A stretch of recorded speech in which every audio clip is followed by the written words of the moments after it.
Buongiorno, ben ritrovati, edizione straordinaria di Antenna 3, di nuovo insieme per darvi tutte le informazioni. Sapete che saremo con voi fino alle 14:30 come sempre. Oggi è una giornata particolare perché non è stato convocato il punto stampa presso l'unità di crisi di Marghera, quello famoso che ormai siamo abituati a conoscere da un anno e mezzo a questa parte, alle 12:30, perché c'è un incontro che partirà probabilmente a partire dalle 13 a Verona, dove il presidente Zaia sarà insieme al presidente della provincia autonoma di Trento e Bolzano e poi Fedriga, presidente della regione Friuli Venezia Giulia, insieme al vice ministro per parlare di Olimpiadi Milano Cortina 2026. Dopo la scelta del logo, sapete che ha vinto Futura, ora si entra nel vivo e si inizia a mettere sul tavolo proposte e obiettivi di questa grande partita dei giochi olimpici invernali. Allora noi sul posto abbiamo già la nostra Luisa Bertini che è con Federico Cibotto. Eccola qui Luisa, la vedo già collegata. Buongiorno Luisa, allora sei in attesa dell'arrivo dei presidenti, del viceministro? Dici tutto. Sì, esatto, perché siamo qui a Verona Fiere, siamo sotto gli uffici dove si terrà poi l'incontro convocato dal vice ministro Alessandro Morelli con i presidenti, come anticipavi tu, delle regioni Lombardia, Veneto, così come i presidenti delle province autonome di Trento e Bolzano. Sono le zone appunto interessate allo svolgimento degli interventi infrastrutturali, che è il tema dell'incontro di oggi, interventi funzionali allo svolgimento dei Giochi Olimpici Milano Cortina 2026. Quindi sarà fatto il punto della situazione e il coordinamento che spetta appunto al vice ministro Morelli di recente nomina. Lo ricordo, una nomina molto attesa, per cui si conclude quello che era un po' il nodo politico per passare alla fase attuativa, diciamo, delle proposte che oggi saranno snocciolate sul tavolo. Morelli infatti è stato incaricato da pochi giorni di sovrintendere a questi lavori pubblici relativi alle Olimpiadi invernali, che riguarderanno il miglioramento appunto delle strade, lo sviluppo delle ferrovie, così come i progetti idrici, l'impiantistica e tutto il nodo dei collegamenti viari. Inizia la fase operativa. Questo è il primo tavolo di confronto ufficiale sul tema convocato dal governo Draghi, perché ricordo che l'ultimo venne svolto lo scorso anno ancora dal governo Conte bis, quindi con il ministro alle infrastrutture De Micheli.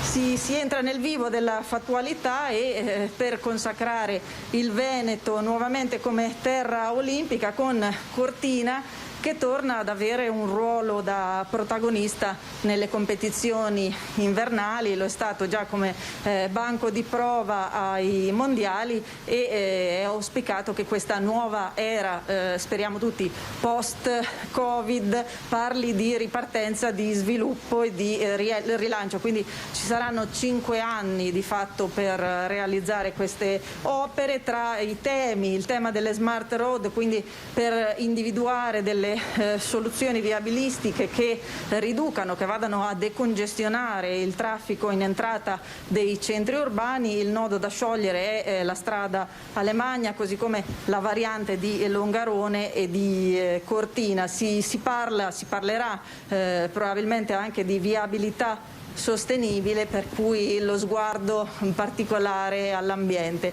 Noi siamo in attesa di incontrarli, arriveranno qua alle mie spalle intorno alle 12:30, ovviamente ci collegheremo nuovamente alle 12:30 per mostrarvi l'ingresso e poi sarà una riunione blindatissima dove noi giornalisti non possiamo entrare, però successivamente ci sarà illustrato il tutto in un punto stampa. Grazie. Ti lascio con una curiosità che è quella del logo, se vogliamo, perché diciamo recentemente è stato scelto attraverso un ballottaggio online il logo che è Futura, il logo delle Olimpiadi, e che va a rappresentare un dito che scrive sulla neve il numero 26. Grazie alla nostra Luisa, allora ci ricollegheremo con te tra pochissimo quando arriveranno. Ovviamente io prima ho detto Federica, ma Federica è presidente della conferenza delle regioni. In realtà Attilio Fontana e Luca Zaia sono attesi insieme al vice ministro, quindi siamo all'ingresso della fiera. Rimaniamo lì con le nostre telecamere. Grazie Luisa.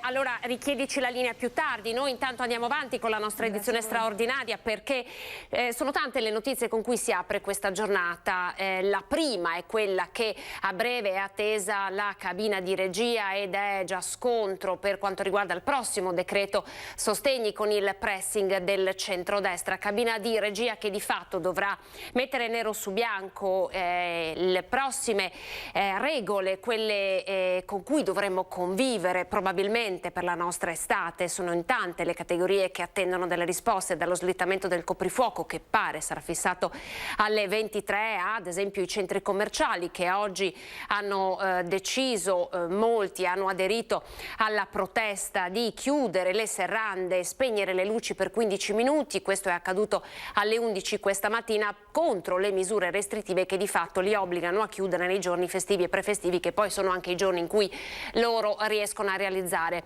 i maggiori incassi. E poi da Belluno avremo anche una testimonianza di questo. Io saluto e ringrazio Eddie Frezza, direttore di Casa Marani, ma anche del Bob Onzolla, un IPAB. Buongiorno direttore. Buongiorno a lei, buongiorno a tutti i telespettatori. Allora, perché abbiamo invitato Eddie Frezza? Perché ieri la Regione del Veneto ha trasmesso alle varie ULSS le linee guida, quelle che sono state approvate, quindi c'è il timbro del governo sulle nuove riaperture. Da oggi, con un Green Pass, una sorta di carta verde, si potrà far visita ai propri parenti senza la stanza degli abbracci che noi abbiamo imparato a conoscere proprio all'interno delle sue strutture. Dal nazionale alle regioni a voi, come avete recepito queste linee guida e come vi state organizzando?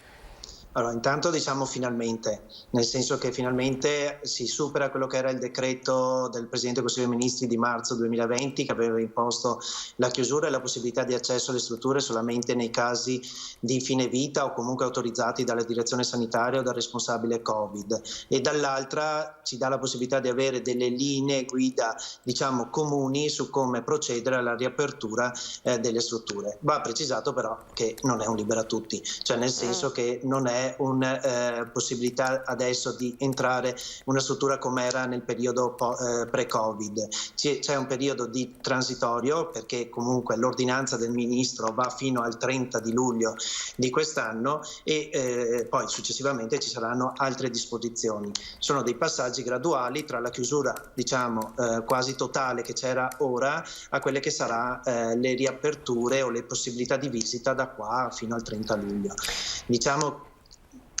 Lei ci conferma che Frezza, mi perdoni, al di là di questo pass verde, lei ci conferma che comunque serve una prenotazione, serve un appuntamento, non ci si può presentare in casa di riposo così? È previsto proprio nelle linee guida dell'ordinanza che deve essere comunque una prenotazione, perché bisogna comunque evitare gli assemblamenti e quindi evitare che si presentino contemporaneamente più familiari. Le visite sono ammesse per un massimo di 2 familiari. È preferibile fare visite all'esterno della struttura, quindi sfruttando gli spazi dei giardini o dei parchi che ogni struttura ha e adottando tutte quelle che sono le misure di prevenzione che sono tipiche e che conosciamo ormai da un anno e mezzo a questa parte. Quindi c'è il discorso della misurazione della temperatura ancora, c'è la compilazione di un questionario, di una checklist, c'è la firma di un patto di condivisione del rischio, c'è l'utilizzo del gel, delle mascherine, dove ad esempio per i familiari, indipendentemente che sia all'interno o all'esterno, prevedono l'utilizzo della FFP2 o un qualcosa protettivo di più alta valenza. Senta, siete stati tempestati da chiamate, richieste di chiarimenti, perché insomma non tutti seguono sempre i notiziari, sono aggiornati. Come è stata recepita un po' questo cambiamento voluto, richiesto da tanto tempo? Anche noi abbiamo ricevuto tante telefonate di anziani che volevano riabbracciare la loro moglie, i loro fratelli e sorelle. Come vi state relazionando con le persone e che cosa hanno recepito di questo? Allora, intanto grazie per la domanda, perché comunque vorrei fare una precisazione, nel senso che in tutto questo periodo noi ci siamo attenuti scrupolosamente a quelle che erano le indicazioni a livello nazionale che impedivano l'ingresso dei familiari in struttura, quindi noi direttori non ci siamo mai comunque spinti oltre quelle che erano le indicazioni nazionali o regionali.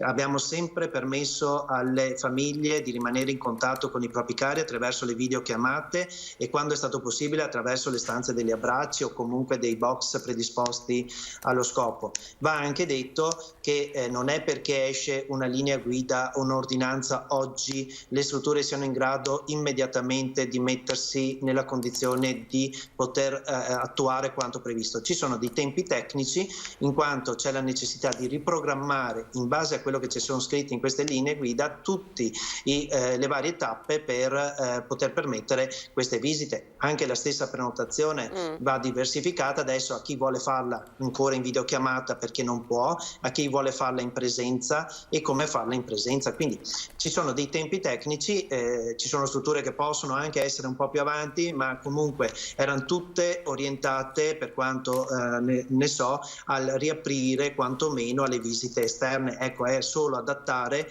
questa possibilità che era già prevista a quelle che sono le indicazioni presenti nell'ordinanza. Grazie Di Frezza. Allora, buon inizio insomma anche a voi, bisognerà capirsi, tararsi, so che insomma ogni IPAB si sta muovendo cercando di fare del proprio meglio proprio per garantire la sicurezza dei loro ospiti. L'ultimissima battuta è per chi entrerà, quindi per i nuovi ingressi, quali regole? Allora, diciamo che anche questa ordinanza ha dato delle indicazioni rispetto a chi è già vaccinato con la doppia dose e quindi la possibilità di non fare l'isolamento e la possibilità comunque di entrare già in contatto con il resto degli ospiti presenti all'interno della struttura. Chi ha fatto la prima dose, che anche qua non c'è l'isolamento, ma c'è la necessità di programmare quanto prima la seconda, oppure chi non ha ancora la vaccinazione, perché ci sono comunque anche degli ospiti che entrano in struttura che non sono ancora vaccinati, per i quali invece è previsto ancora l'isolamento per i 10 giorni e poi la programmazione della vaccinazione, certo, e tutto l'iter che ne consegue.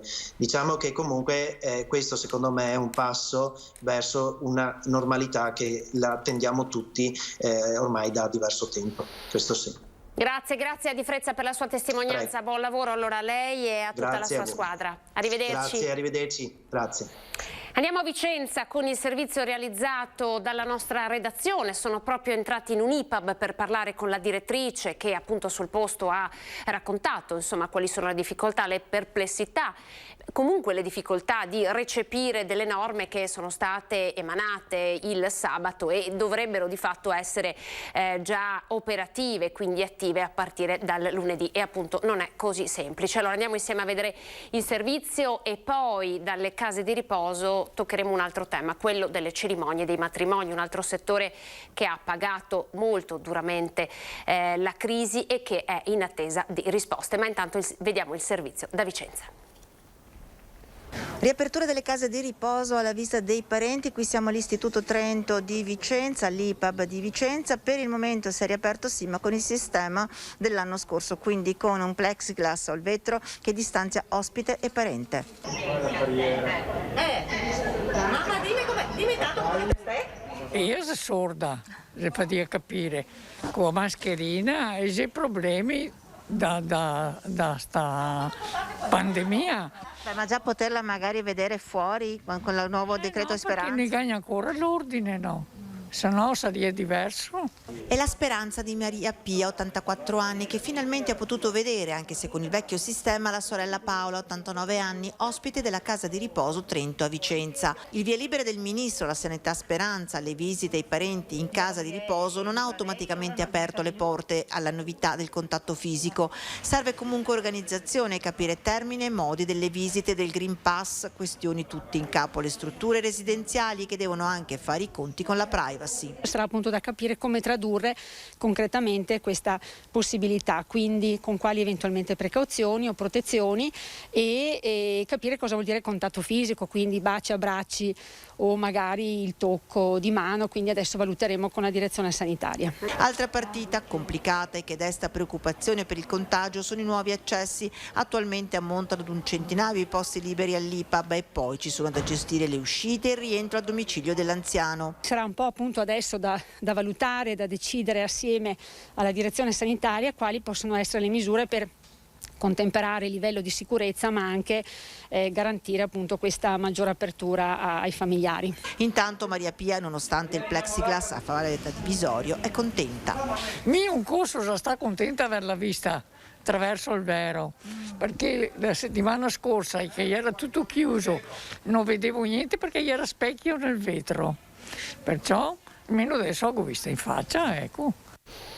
Allora, siamo in attesa di collegarci con Stefania Vismara, presidente dell'associazione Insieme per il Wedding, perché appunto oggi vi ho raccontato che è stata fatta una sorta di manifestazione pacifica ovviamente all'interno dei centri commerciali. Vi hanno aderito soltanto alcuni negozi, ma per chiedere l'allentamento delle misure restrittive che vedono i centri commerciali ad oggi ancora chiusi il sabato e la domenica, dunque prefestivi e festivi.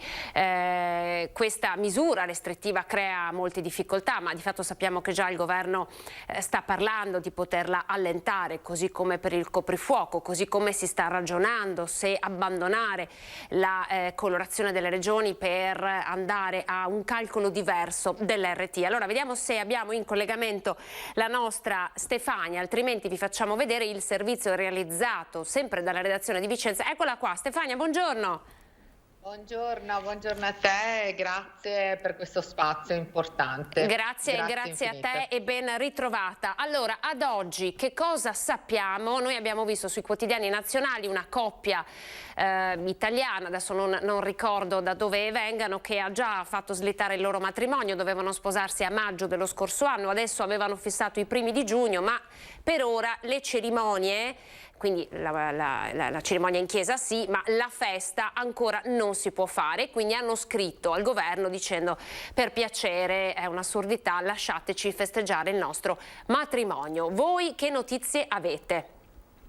Allora, noi come tu ben sai rappresentiamo tutto il comparto per quanto riguarda le aziende, oltre a questo anche più di 5.000 coppie di sposi. La nostra associazione difende il diritto al matrimonio. Il 6 di maggio eravamo a Roma, abbiamo nuovamente manifestato, in più siamo stati ricevuti da tutte le forze politiche, nessuna esclusa, abbiamo anche incontrato la Gelmini personalmente, anche Sileri, e quindi abbiamo nuovamente spiegato l'importanza di avere una data certa per poter salvare il comparto e per poter evitare appunto questo stillicidio per tantissime coppie di sposi.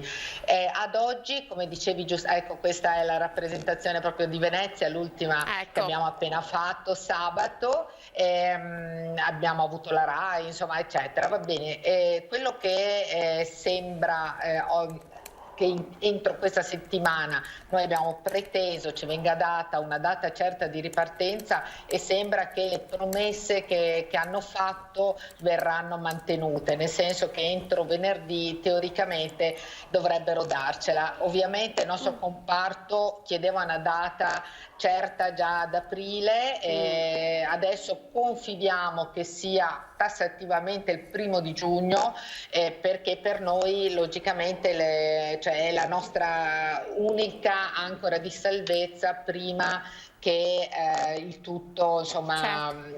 Il 60% delle nostre aziende sta rischiando il fallimento, e ad oggi le cerimonie vengono fatte in modo clandestino, quindi ancor più rischiando contagio, rischiando e soprattutto penalizzando le aziende serie del comparto, che invece chiedono la legittimità e dei protocolli seri che sono anche stati presentati, perché non so se tu sai, il 28 di aprile è stato presentato il protocollo sottoscritto da tutti i presidenti delle regioni che noi condividiamo. Noi come Insieme per il Wedding lo condividiamo in toto, e non solo noi, anche le spose che rappresentiamo, cioè, quindi noi chiediamo semplicemente di riniziare a lavorare per poterci salvare. Ecco. Anche perché insomma come si sta dando il via libera a determinate attività sempre all'aperto, con l'arrivo della stagione estiva non vediamo perché non si possa, almeno magari in numeri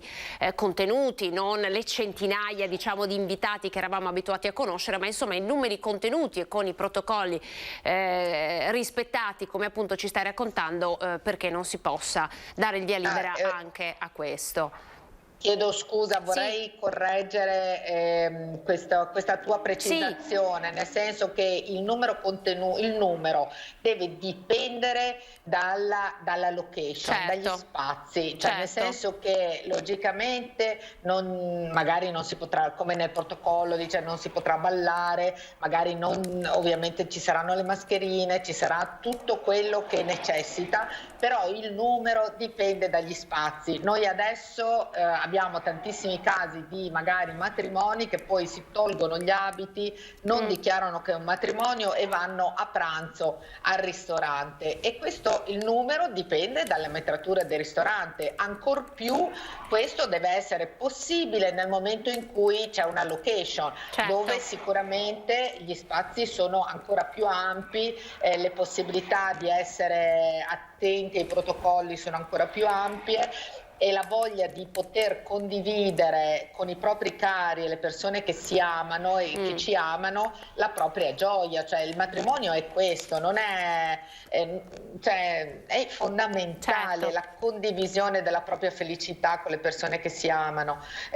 Questo ce lo insegnano insomma i grandi come Goethe, insomma, che senza la condivisione non c'è la vera gioia, e questo aspetto non può essere sottovalutato. Attenzione, perché se apriamo mettendo 50 invitati, i matrimoni rimangono bloccati comunque, come è giusto che sia. Ok, quindi attenzione a questo aspetto. Grazie. Ecco, hai fatto benissimo a sottolineare questo, come a raccontarci che insomma poi alla fine le cose clandestinamente magari vengono fatte, e questo va a penalizzare chi invece lavora seriamente e con insomma nel rispetto delle regole. Grazie Stefania, buona giornata, grazie per essere stata con noi. Grazie a voi, seguiteci e aiutateci in questa battaglia. Siamo qua. Grazie, siamo qua. Insieme per il Wedding. Un abbraccio. Arrivederci, ciao Stefania. Allora noi andiamo in pubblicità, mi dice la nostra Luisa che a Verona che intanto Zai è arrivata, ma stanno arrivando un po' alla spicciolata tutti gli invitati dell'incontro per la conferenza Milano Cortina 2026. Andiamo in pubblicità e poi faremo un viaggio in Africa per raccontarvi i veneti che cosa stanno facendo. A tra poco.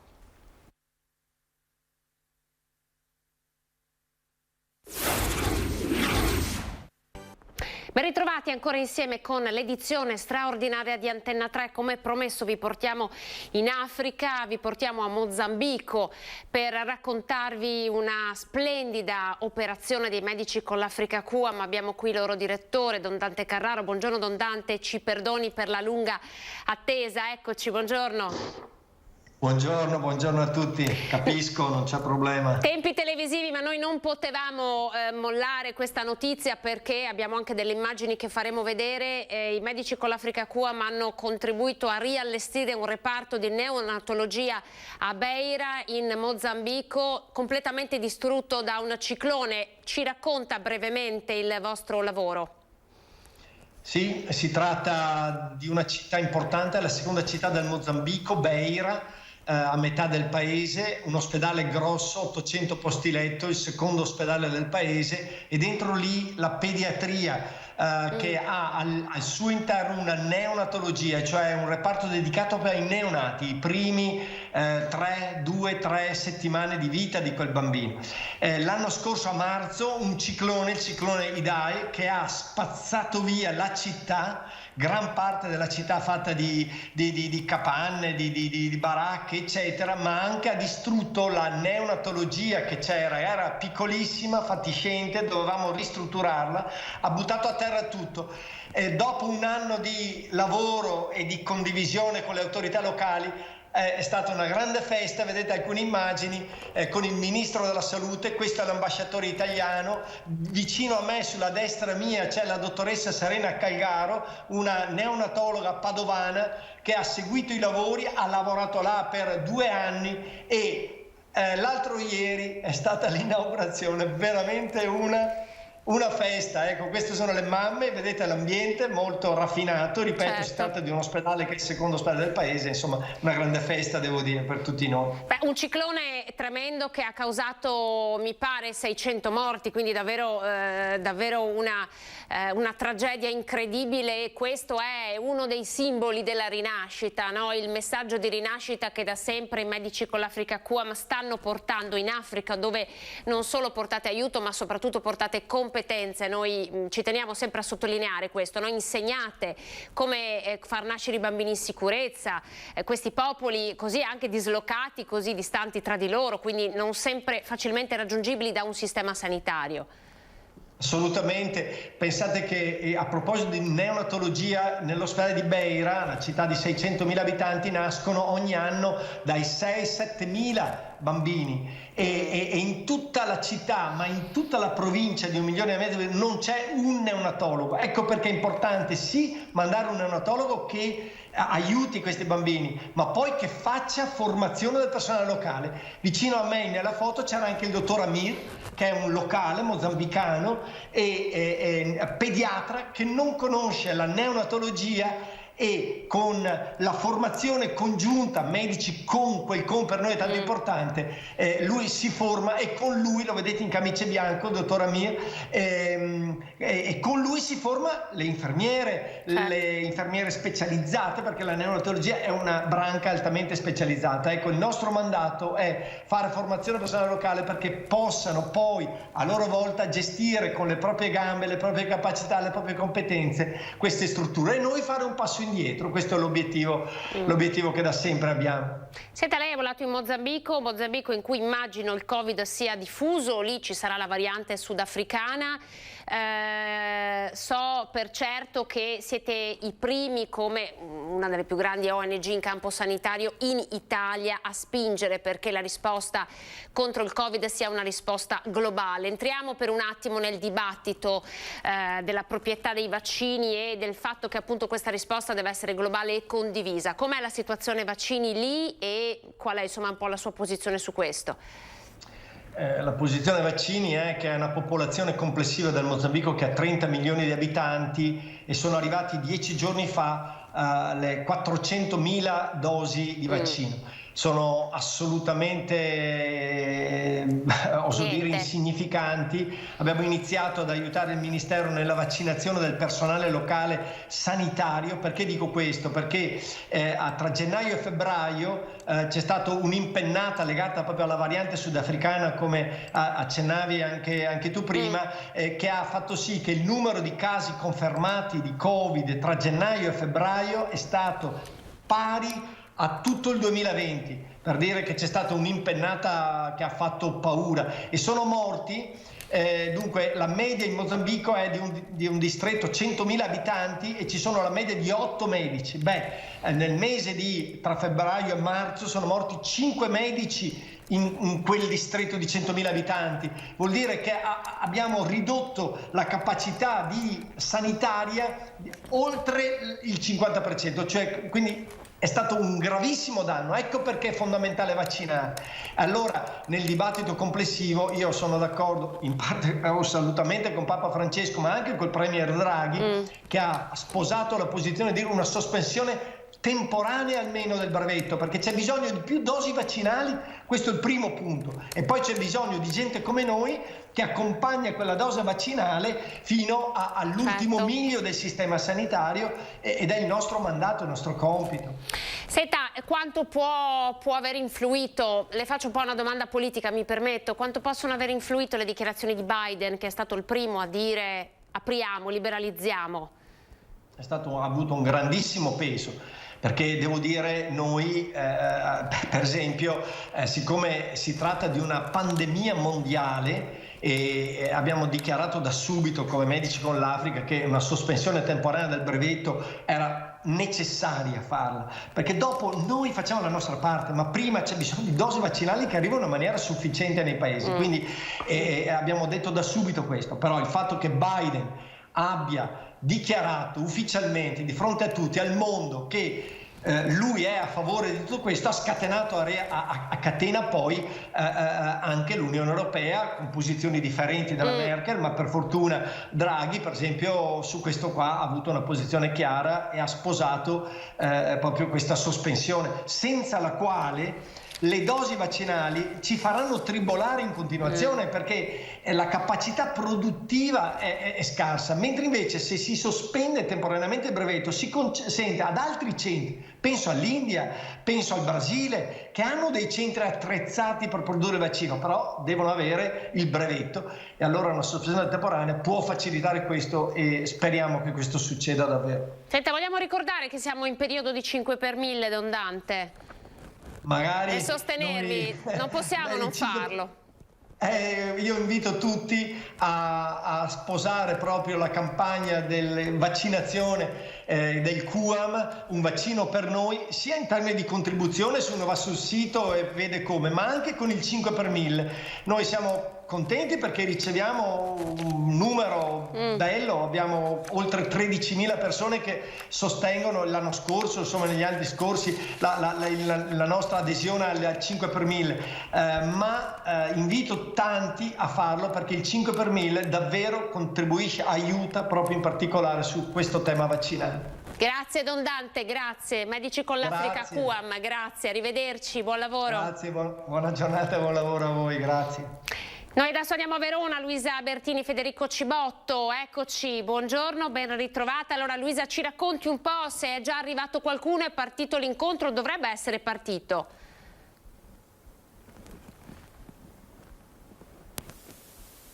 Non la sentiamo? Eccoci Luisa, ti sentiamo, sì. Ecco. No, l'incontro in realtà non è ancora partito perché stanno arrivando alla spicciolata, quindi non c'è la calca che ci aspettavamo, perché qui c'è la pioggia battente e quindi non si stanno aspettando in realtà sotto al padiglione, ma stanno salendo uno alla volta. Al momento è salito il presidente Luca Zaia per fare gli onori di casa, poi a seguire il presidente Fontana e i presidenti delle province autonome di Trento e Bolzano. Adesso siamo in attesa del viceministro, che è l'ultimo che manca l'appello, e quindi aspettiamo che si riuniscano. Riunione, lo ricordo, per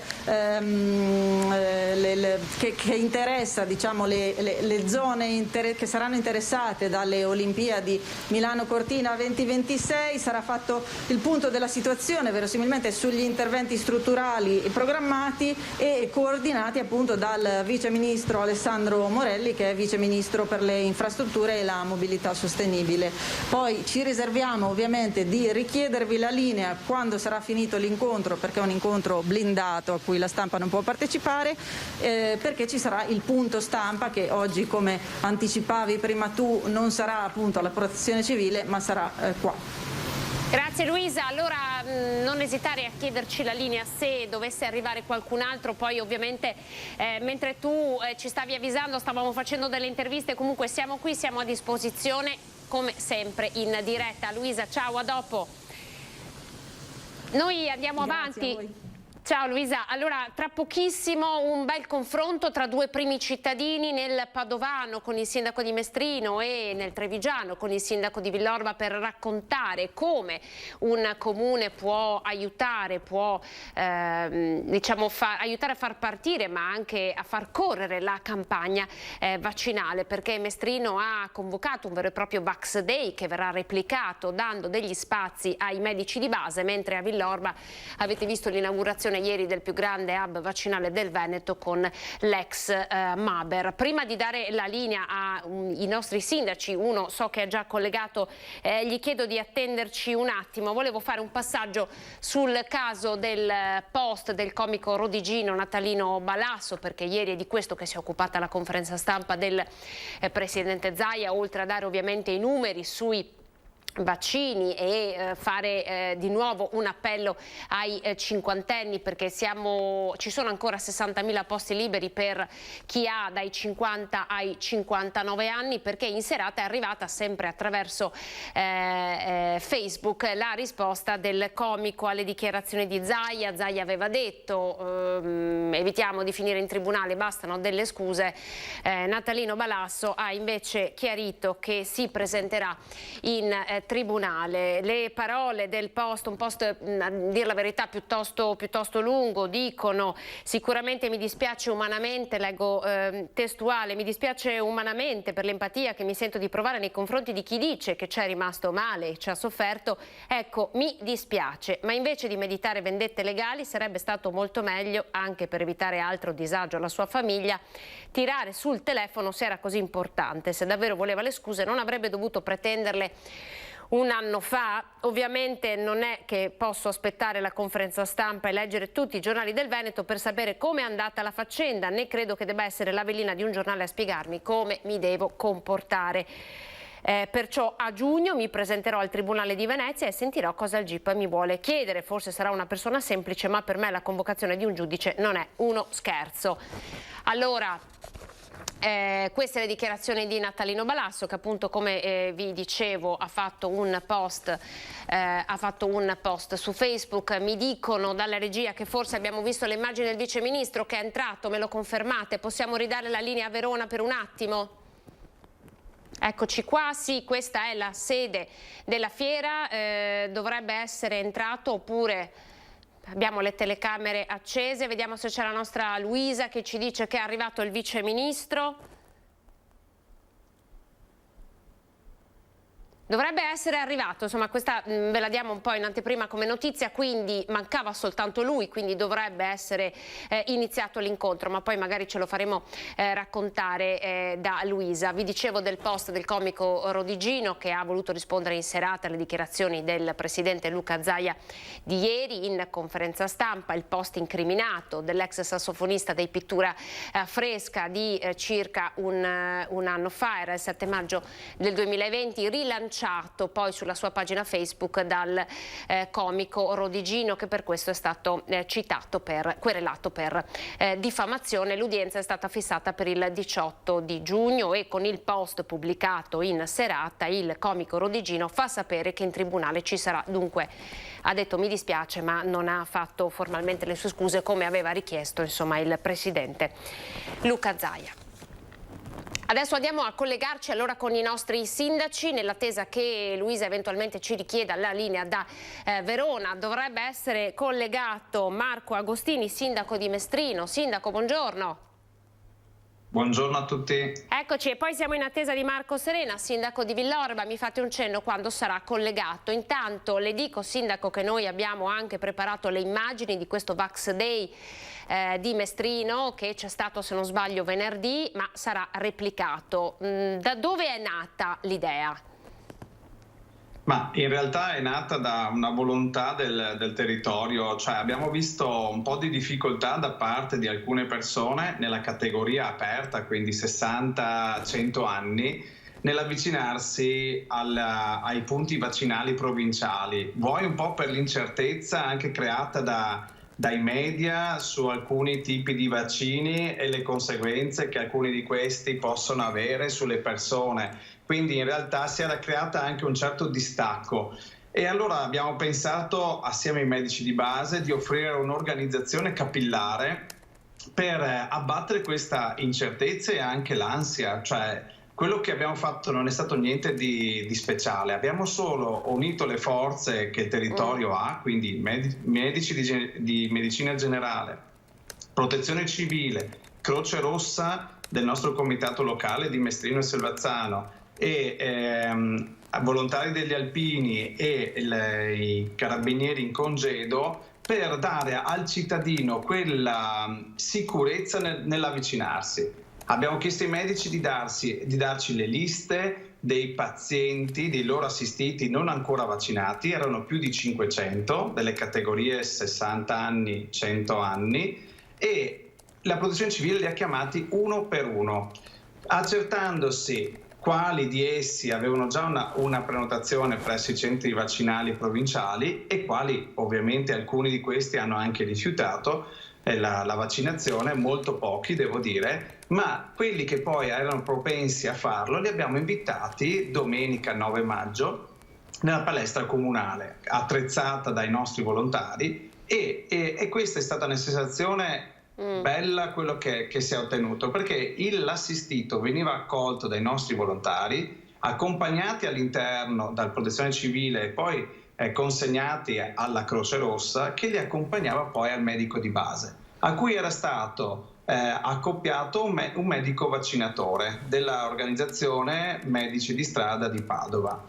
Quindi in realtà c'è stata questa confidenza nell'avvicinarsi al punto vaccinale senza tanti test, perché ovviamente il medico di base che era lì ad accoglierlo sapeva quale farmaco e quale problematica aveva quella persona e l'ha tranquillizzata. Il tutto si è trasformato in un momento familiare vicino a casa, in cui molti si sono sentiti protetti e soddisfatti. Quindi grande merito è stato quello dell'ottima sinergia con tutte le componenti. Ecco, infatti noi l'abbiamo invitata perché riteniamo davvero che il suo caso, il caso di Mestrino, sia un ottimo esempio. Il medico di base è la persona più vicina al paziente, conosce la sua storia. Molte volte abbiamo visto che la grande diffidenza di alcuni anziani in fase di anamnesi è proprio quella di cercare di spiegare tutte le patologie che hanno avuto nel corso della loro vita, i farmaci che prendono, e questo ha creato le classiche code, le situazioni un po' a imbuto che poi vanno a creare anche tensioni ai centri vaccinali, che un po' sono le tensioni che noi abbiamo raccontato in questi mesi. E lei ci sta dicendo che nulla di questo è avvenuto proprio perché c'era un'atmosfera appunto familiare. Sì, quello che sulla carta era quello che volevamo, poi si è effettivamente realizzato, perché il paziente, l'assistito, che in questo caso è assistito, non è paziente, si è avvicinato alla vaccinazione senza il dubbio quale farmaco dovrò fare o inventarsi in alcuni casi, perché assistiamo anche a questo, una scusa per non fare un vaccino anziché un altro perché la TV ha detto che faceva male.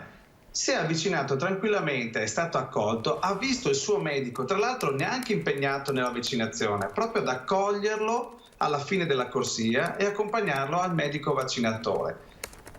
Ovvio che in questo contesto anche il medico di base si è sentito molto protetto a fare il suo ruolo da protagonista, perché devo ringraziare il dottore Aldon, che è il direttore del distretto sanitario Padova Terme Colli, che di domenica ha messo a disposizione 2 infermieri preparatori, e lui stesso nel momento in cui anche c'era un picco di affluenza si è messo a preparare le dosi. Quindi in realtà è stato efficientare e valorizzare ogni persona nel suo ruolo, a partire dall'assistito, cioè che si è sentito coccolato e a casa. Ecco, quindi questo è stato il grande valore dell'operazione. Senta, apriamo un po' le maglie del nostro racconto. Lei è un primo cittadino e come primo cittadino, come tanti altri, si è ritrovato ad affrontare questa emergenza, quindi la gestione ad esempio di una campagna vaccinale, ma che è una tra le tante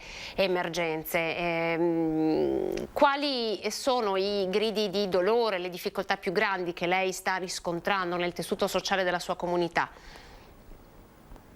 Sì, allora devo dire che Mestrino ha risposto alla grande, all'emergenza. Io devo anche dire pubblicamente che molte ansie, molte preoccupazioni sono state poi ripagate da tutti i cittadini di Mestrino, che hanno seguito attentamente le indicazioni che abbiamo dato. Ovvio che nell'emergenza è stato molto anche facile che il cittadino si sia sentito in dovere di seguire le indicazioni, anche avendo poi una macchina amministrativa che almeno noi abbiamo tentato di essere sempre vicini a loro con l'informazione e con i supporti. Questa però emergenza sta diventando una maratona e quindi la grande difficoltà è l'aspetto psicologico che questa epidemia sta creando nella mente della gente. Abbiamo una grande necessità da parte del territorio di poter ripartire, anche se questo vuol dire ripartire con limiti e costrizioni. Sto parlando di tutto il commercio, ma sto parlando anche di una vita sociale normale che deve ritornare alla normalità, seppur con i dispositivi e i distanziamenti del caso. E credo che questa cosa che abbiamo fatto anche di portare il vaccino a casa sia anche un modo per dire bene, adesso abbiamo finito di difenderci, è il momento di attaccare.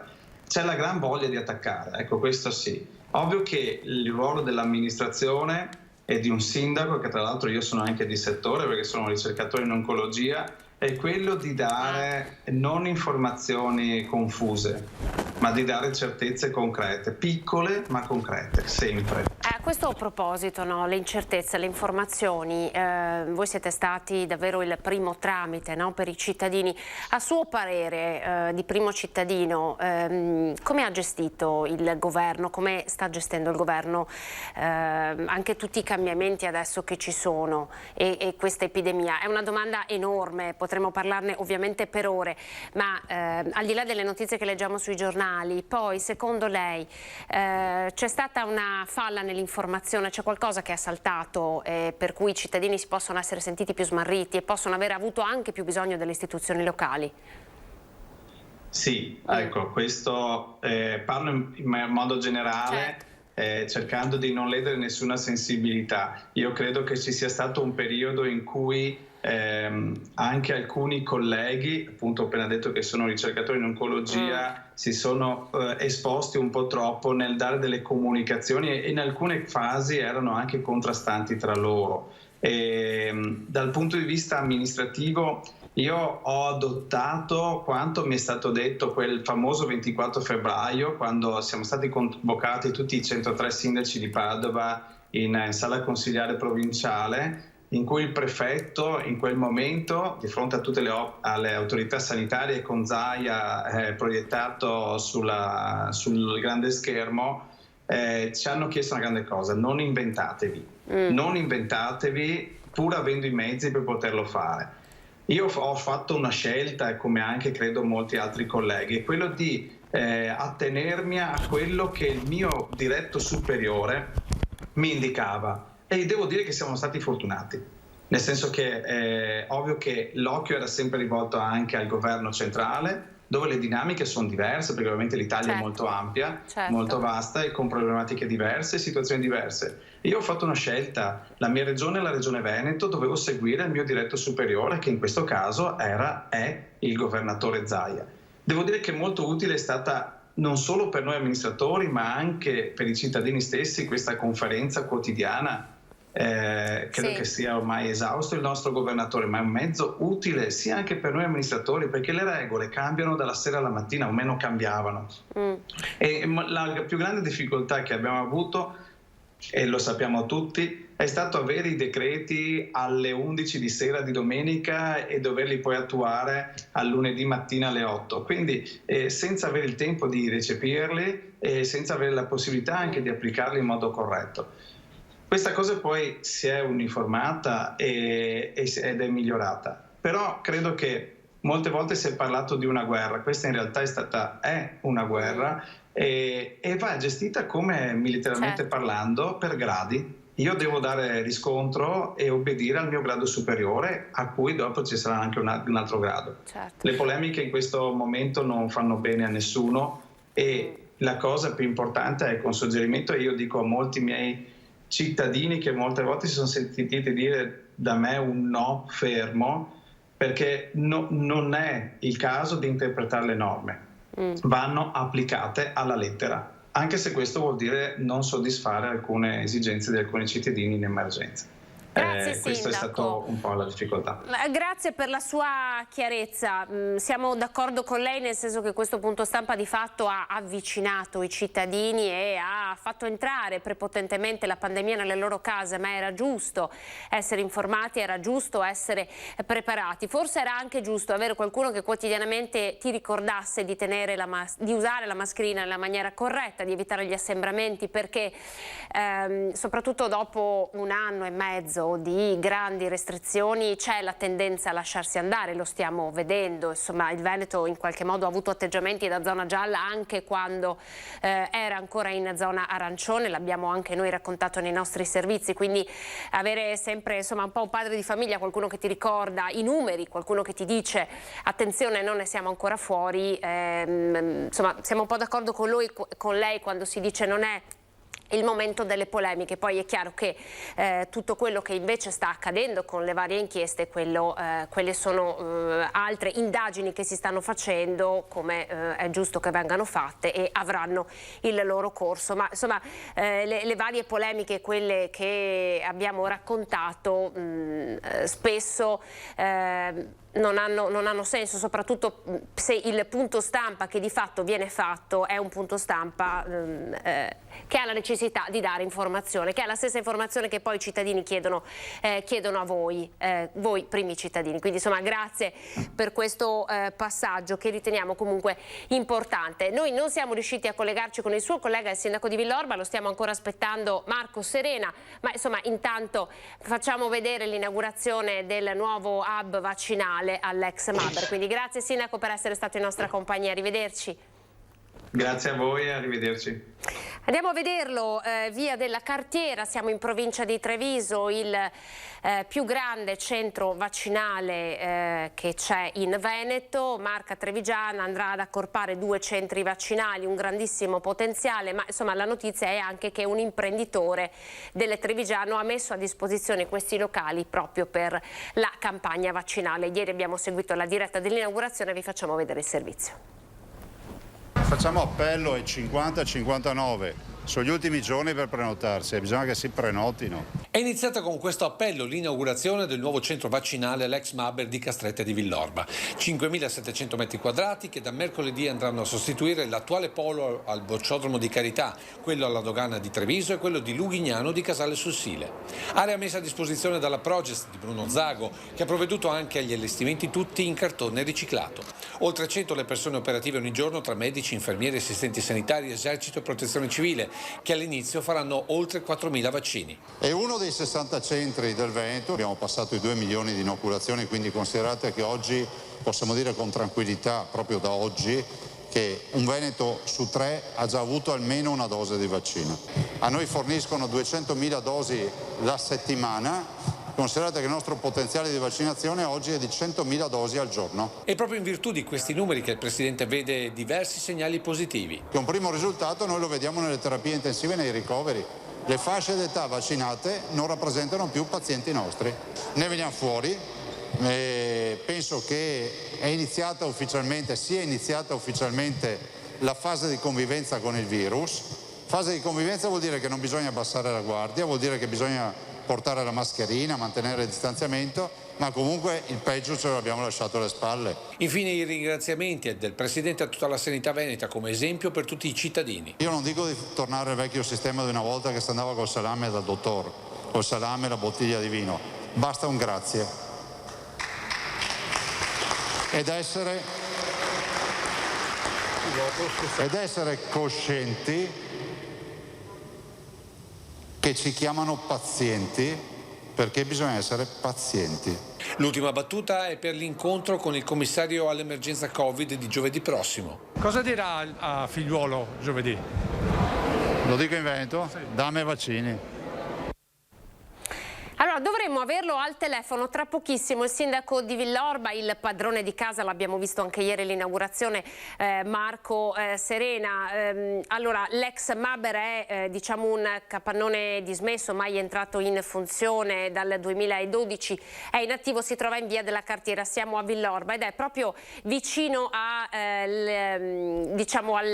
all'uscita dell'autostrada Treviso Nord. Si innesta dove e dovrà partire, ci sarà anche il casello della Pedemontana, ma insomma adesso la location precisa ce la racconterà proprio Marco Serena. Lo spieghiamo perché ci stanno chiamando in tanti per capire dove si trova questo centro vaccinale che, lo ricordiamo, sarà attivo a partire da domani e va a sostituire i punti vaccinali di Luvigliano e di Villorba che abbiamo imparato a conoscere in tutti questi mesi. È stato allestito appunto all'interno di questo capannone un'area davvero enorme e che permetterà di gestire la campagna vaccinale in maniera più fluida, con più postazioni, con più personale che potrà seguire le persone e che porterà la capacità vaccinale della Marca Trevigiana a 10.000 somministrazioni al giorno. Dunque fatemi sapere quando abbiamo il sindaco Marco Serena per insomma così raccontare anche un po' di più quale sarà l'utilizzo di questo centro vaccinale. Se ancora non lo abbiamo con noi, vi facciamo invece vedere il servizio realizzato dalla redazione di Venezia sui test rapidi. Proprio nei giorni in cui la loro attendibilità è stata messa in discussione in Veneto, alcune tra le più importanti università anglosassoni si stanno schierando proprio in favore dei test rapidi. Anche questo è una lotta che vi stiamo un po' raccontando dall'inchiesta che è partita con l'indagine fatta da Crisanti e poi la risposta che è arrivata dalla regione del Veneto. Ma insomma vediamo che cosa dicono le più importanti riviste anglosassoni.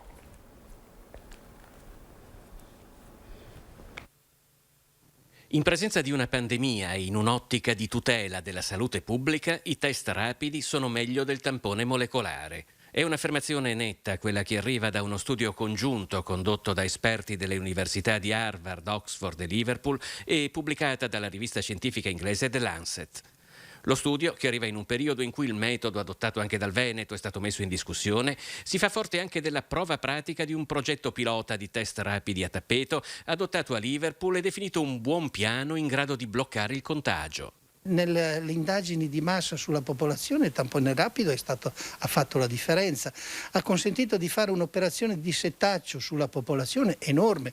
Non saremmo mai riusciti a sviluppare centinaia di migliaia di tamponi così come li abbiamo fatto se non erano tamponi rapidi, e quindi togliere la popolazione che risultava positiva dal circuito, dalla possibilità di contagiare, è stata un'azione preziosa.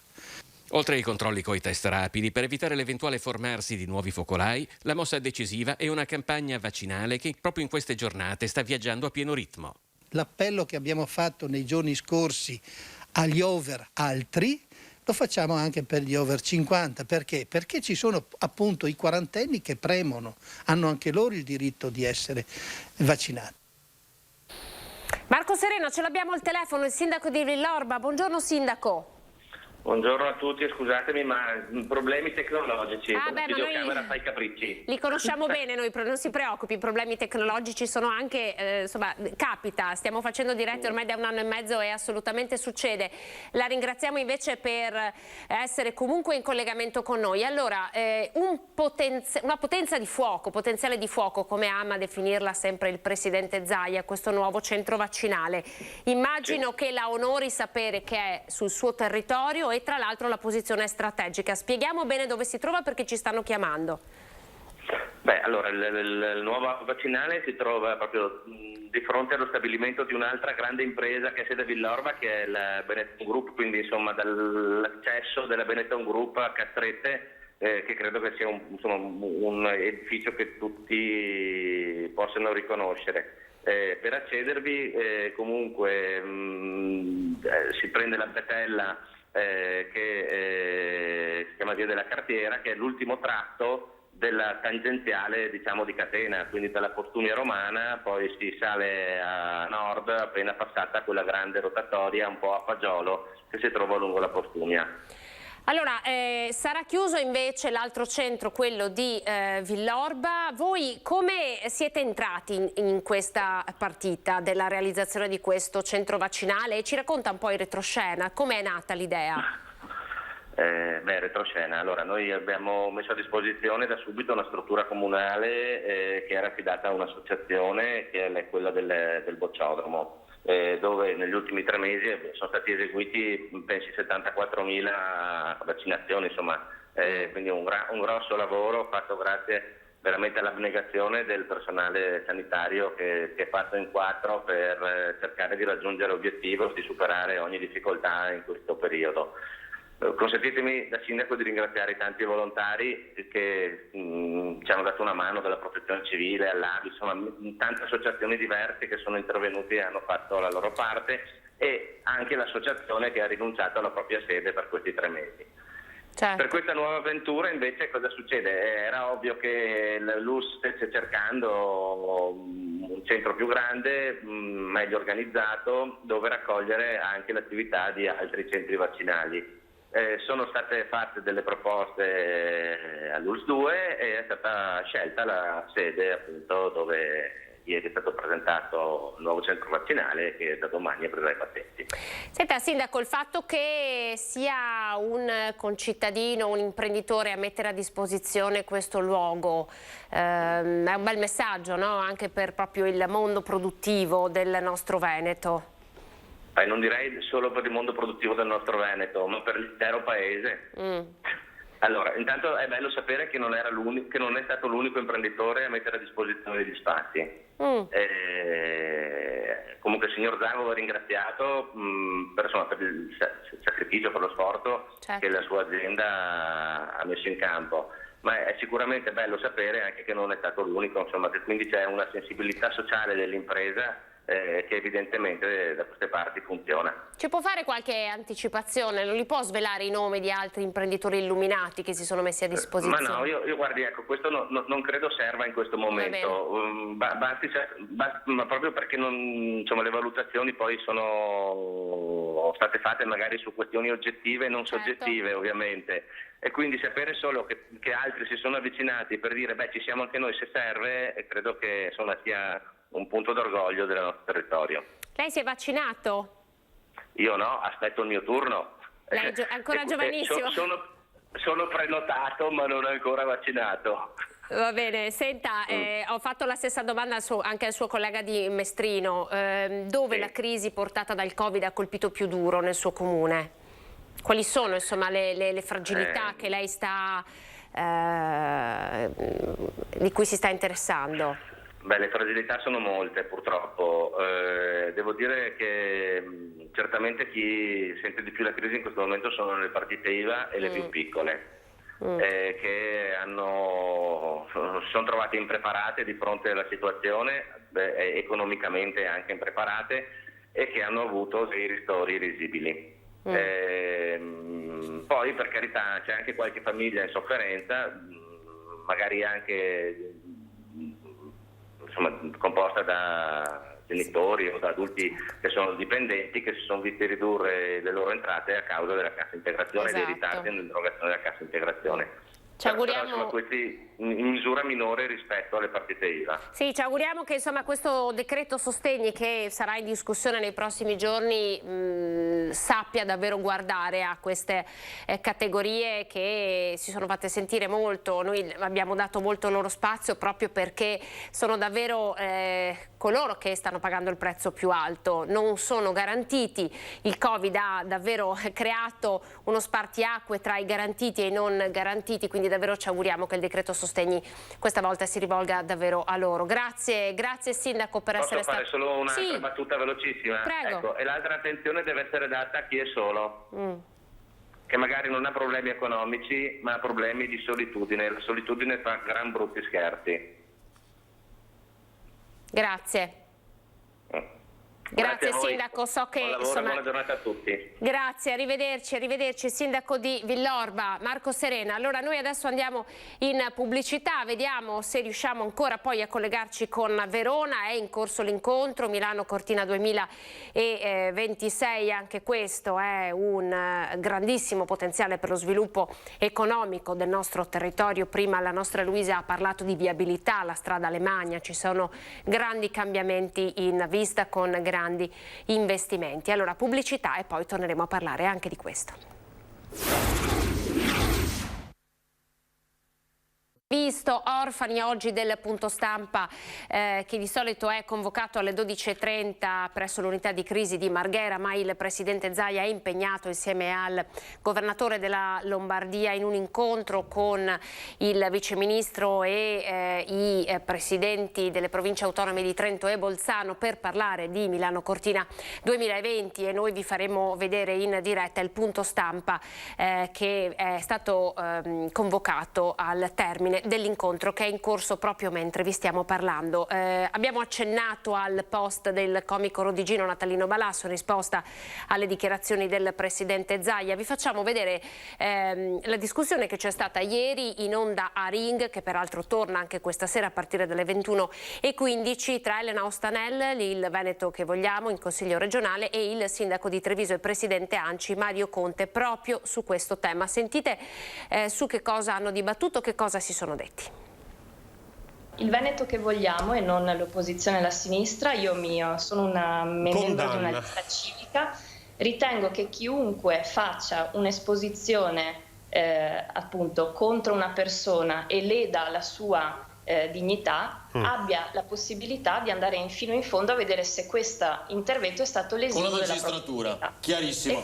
E questa questione però si rivolge, e qui mi faccia finire Avarino perché è importante, si rivolge a chiunque denigra o utilizza un linguaggio d'odio verso le persone, e ahimè purtroppo Lega Nord o Fratelli d'Italia lo fanno troppo spesso verso persone che sono invisibili e non visibili come il presidente Luca Zaia, che magari non si possono mi faccia un esempio concreto su un'offesa della Lega Nord. Qualche parlamentare che pensa che ci siano ma faccia un esempio concreto, e soprattutto mi faccia vedere se anche lei si è rivolta ai tribunali, perché se non l'ha fatto è complice. Perché chiunque offenda, che sia della Lega o che sia Natalino Balasso, va denunciato, soprattutto quando si entra nella sfera privata. Quindi se lei non l'ha fatto è complice di chi ha offeso. È inutile che venga qui a dire la Lega offende, Fratelli d'Italia offende. Se qualcuno offende va denunciato. Aspetti Conte, le viene in mente uno di questi casi che diceva? Non aspetti. Ostanel. Guardi, non mi viene in mente il caso specifico, ma fatalità. perché io non mi occupo. Guardi sindaco, io rispetto il suo lavoro e quando vado in TV, e lo faccio appunto con serietà, non sto a fare polemica politica, io rispetto il suo lavoro e quindi non ho voglia di mettermi davanti alle persone a litigare su queste cose. Io le ho chiesto solo di giustificare una sua frase, mica le ho detto altro. Lei ha fatto una frase, le ho chiesto soltanto di confermarla, di dimostrarla, non è in grado. Io non passo la giornata a vedere le persone che infamano persone non visibili, come ad esempio i migranti, ma lei lo sa bene che ma mi tiri fuori un caso specifico. Io personalmente ho ricevuto offese da elettori di centro-sinistra, e allora cosa vuol dire? Va bene, fermi, se no non finiamo più. Fermi. Ring ieri sera, invece questa sera ritorna con altri ospiti. Con Ferdinando Avarino ci saranno Vanessa Camani del Partito Democratico, Marco Bonet, giornalista del Corriere del Veneto, Alberto Villanova per la Lega Nord, e poi Lucio Zanato, giornalista del gruppo Media Nord-Est, e Antonio Del Bello, imprenditore. Parleremo ovviamente anche del centro vaccinale, della potenzialità del Veneto. Lucio Zanato era con noi nella lunga diretta di ieri mattina per farci vedere davvero in anteprima il centro vaccinale più grande del Veneto. Allora, noi stiamo attendendo Ivan Bianco per raccontarvi della protesta dei centri commerciali, ma vedo collegato Paolo Pirani. Mi confermate che abbiamo Paolo Pirani in collegamento? Sì, pronto, buongiorno, grazie. Eccolo, grazie per essersi collegato con noi. Pirani è presidente nazionale della Wiltec, quindi abbiamo, come si suol dire, un pezzo grosso con noi. Non so se lei è collegato da Roma o da dove. Da Roma.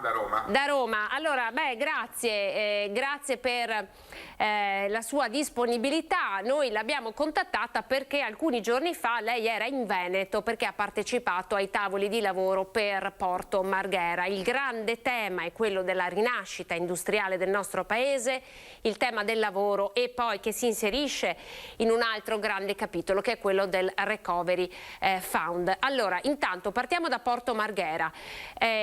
Qual è il destino e a che cosa state lavorando?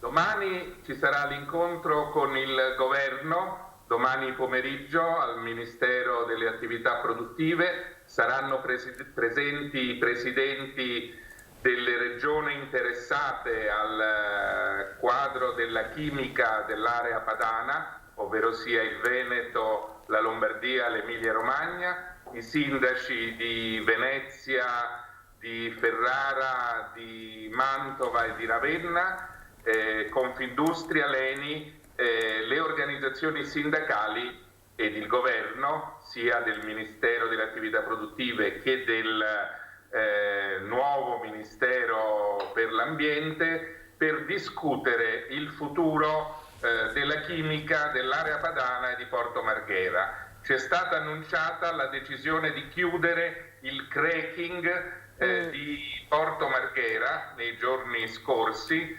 Noi siamo contrari ad una operazione che avviene all'improvviso, ma soprattutto noi riteniamo che la cosiddetta transizione energetica verso una chimica green, verso delle produzioni, diciamo, sostenibili, debbano essere fatte non con progetti presentati già nel 2011, ma con un vero progetto di riconversione energetica a partire dalla scelta a favore dell'idrogeno.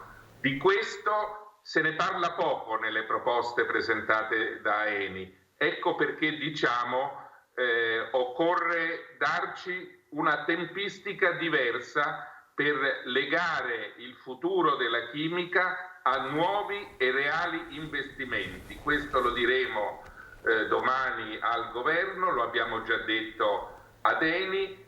Oggi c'è uno sciopero in corso dei lavoratori del petrolchimico perché questa cracking di Porto Marghera sostiene l'intera chimica dell'area padana e non può essere chiuso dall'oggi al domani. Senta, ma che cosa c'è dentro il recovery per Porto Marghera, secondo lei?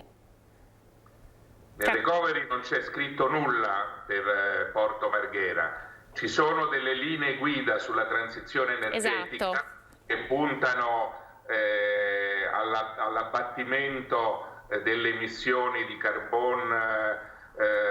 di anidride carbonica, che puntano allo sviluppo delle tecnologie sull'idrogeno, che puntano cioè ad investimenti nuovi. Noi siamo d'accordo, dobbiamo far sì che Marghera non perda questa occasione. Ecco perché una scelta troppo affrettata, senza avere necessarie garanzie di investimenti, di nuove risorse, ad esempio, non è citato negli investimenti Eni, ma secondo me una scelta di alimentare l'impianto di bioraffinazione che già esiste a Porto Marghera, di alimentarlo ad idrogeno, creando e costruendo un impianto necessario, sia una scelta ecologicamente utile, ma è un investimento che va tutto fatto e quindi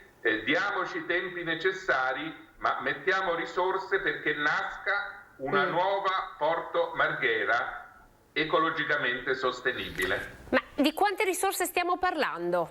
Riesce a farci un po' il quadro? Beh, nel piano che Eni presentò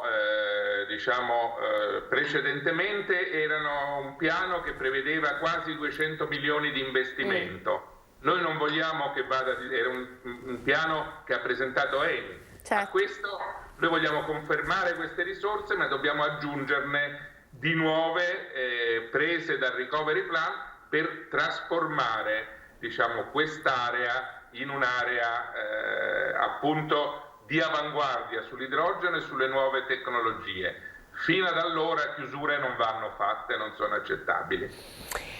Senta, come Wiltec, no, voi seguite i settori della chimica, dell'energia e del tessile.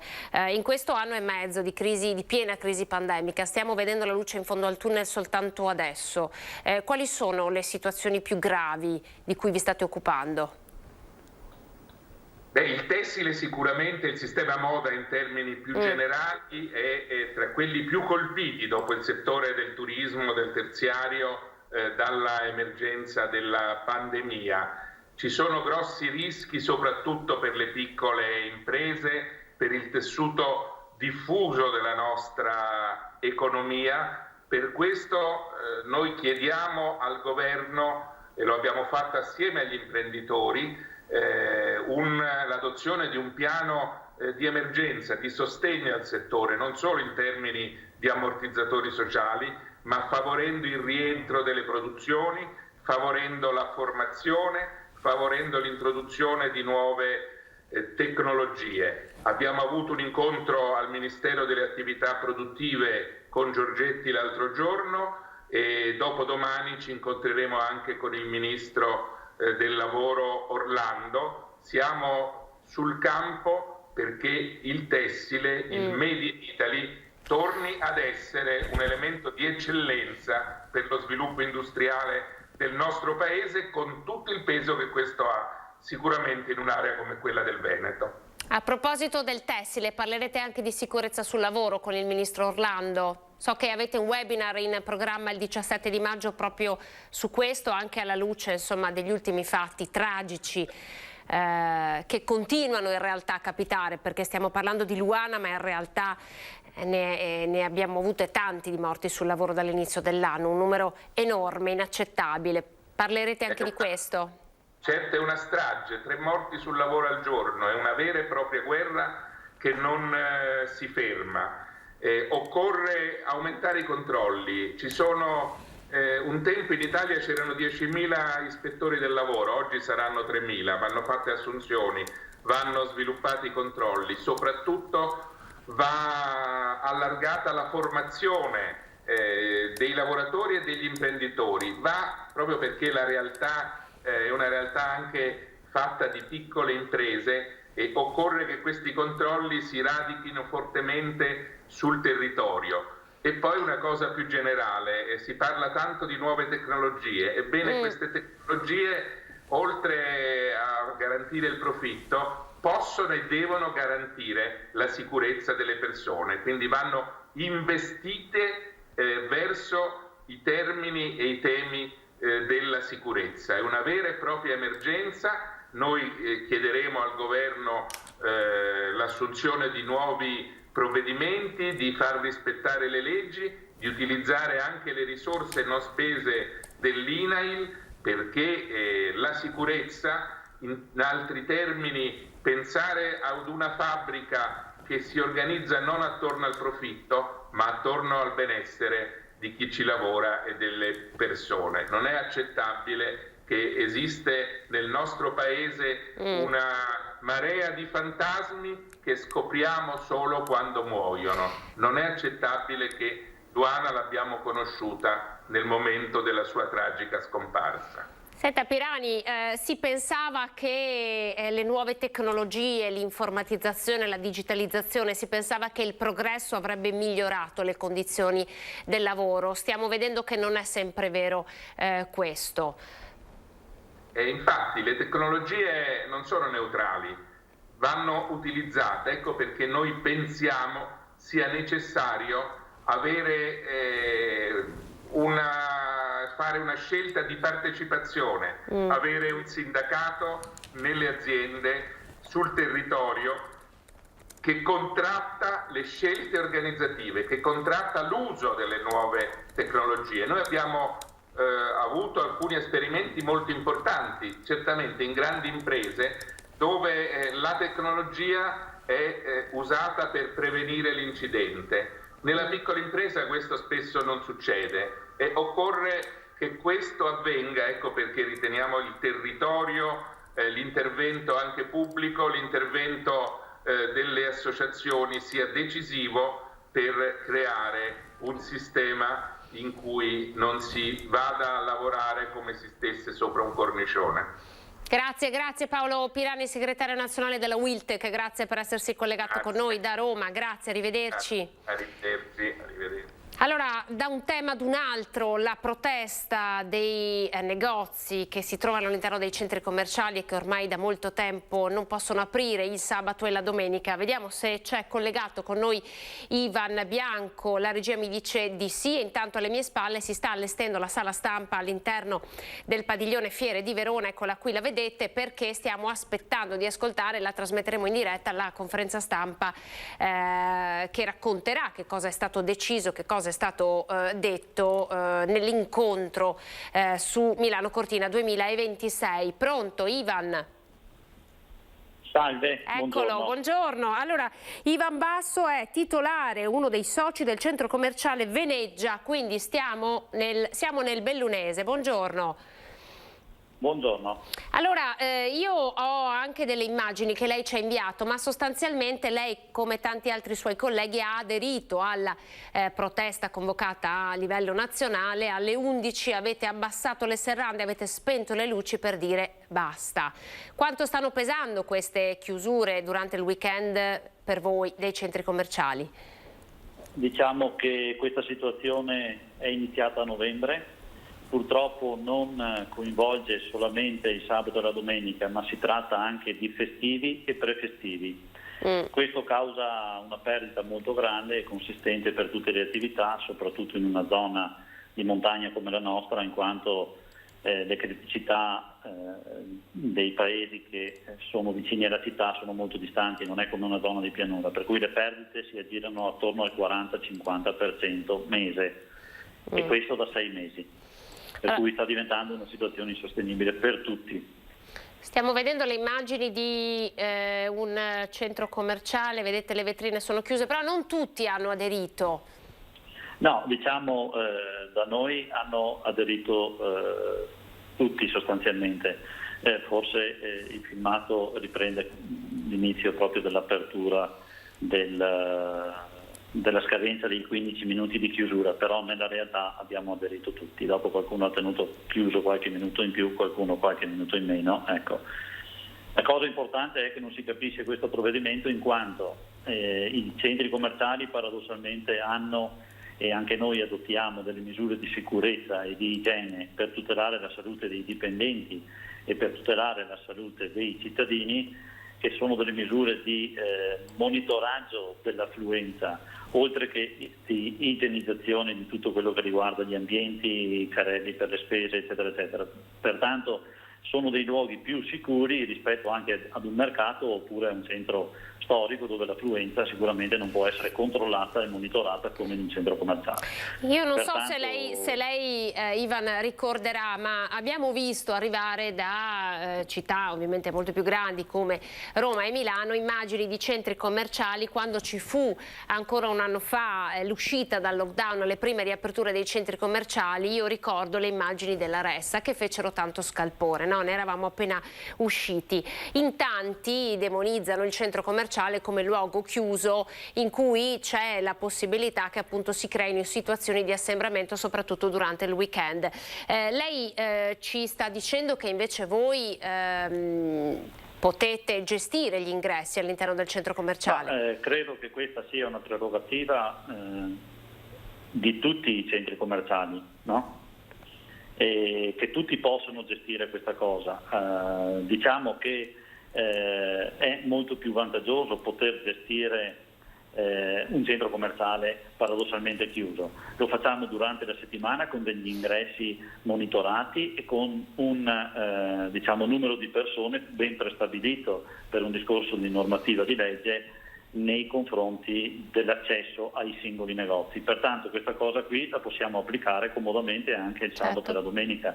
Forse dopo il primo lockdown si pensava che l'epidemia fosse quasi finita, per cui c'erano delle aspettative diverse. Adesso che sappiamo, è passato un anno e ci rendiamo conto che invece l'epidemia è ben più seria di quello che pensavamo, forse c'è anche una coscienza superiore anche nei confronti da parte della gente, oltre che dei centri commerciali. Però ritengo, come sempre, che insomma il centro commerciale si possa gestire bene l'affluenza e le norme di sicurezza. Ecco, lo fanno nelle fabbriche, credo che i luoghi di fabbrica siano ancora più chiusi dei centri commerciali. Insomma. Assolutamente, è indubbio questo. Senta, avete fatto un po' un calcolo di quanto ammonta una perdita nel budget di un centro commerciale con le chiusure nei weekend, che insomma ovviamente sono i giorni che sono più affollati, la gente non lavora, va al centro commerciale perché può fare più esperienze di acquisto. Certo. Diciamo che ci siamo confrontati con vari centri commerciali anche nelle zone di pianura, le perdite oscillano dal 30 al 40% di presenze in meno mese. Questo significa che la presenza del sabato e della domenica è sempre molto importante rispetto appunto ai giorni durante la settimana.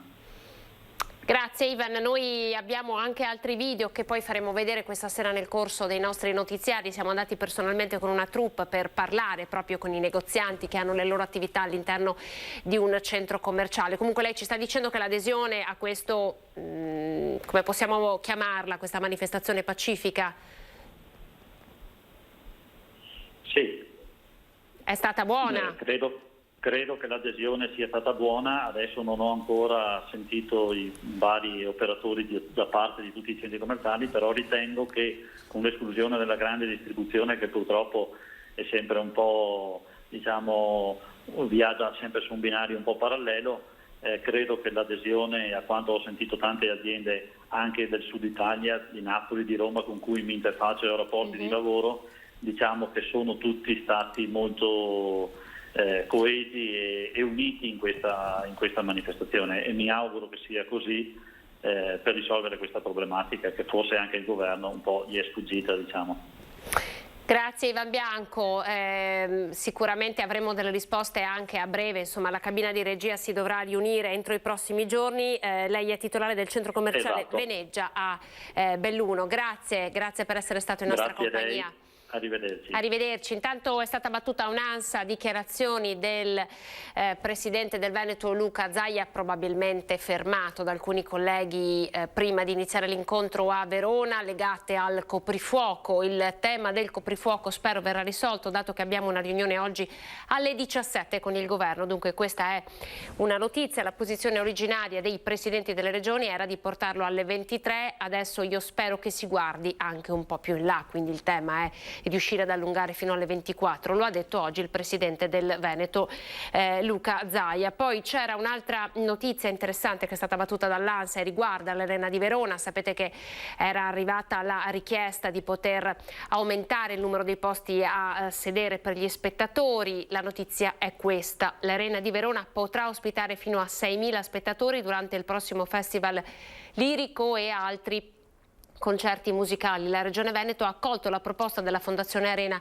in tal senso, lo ha annunciato il sindaco e il presidente della Fondazione Arena Federico Sborina durante la conferenza stampa di presentazione del concerto de Il Volo che si terrà in Arena il 5 giugno.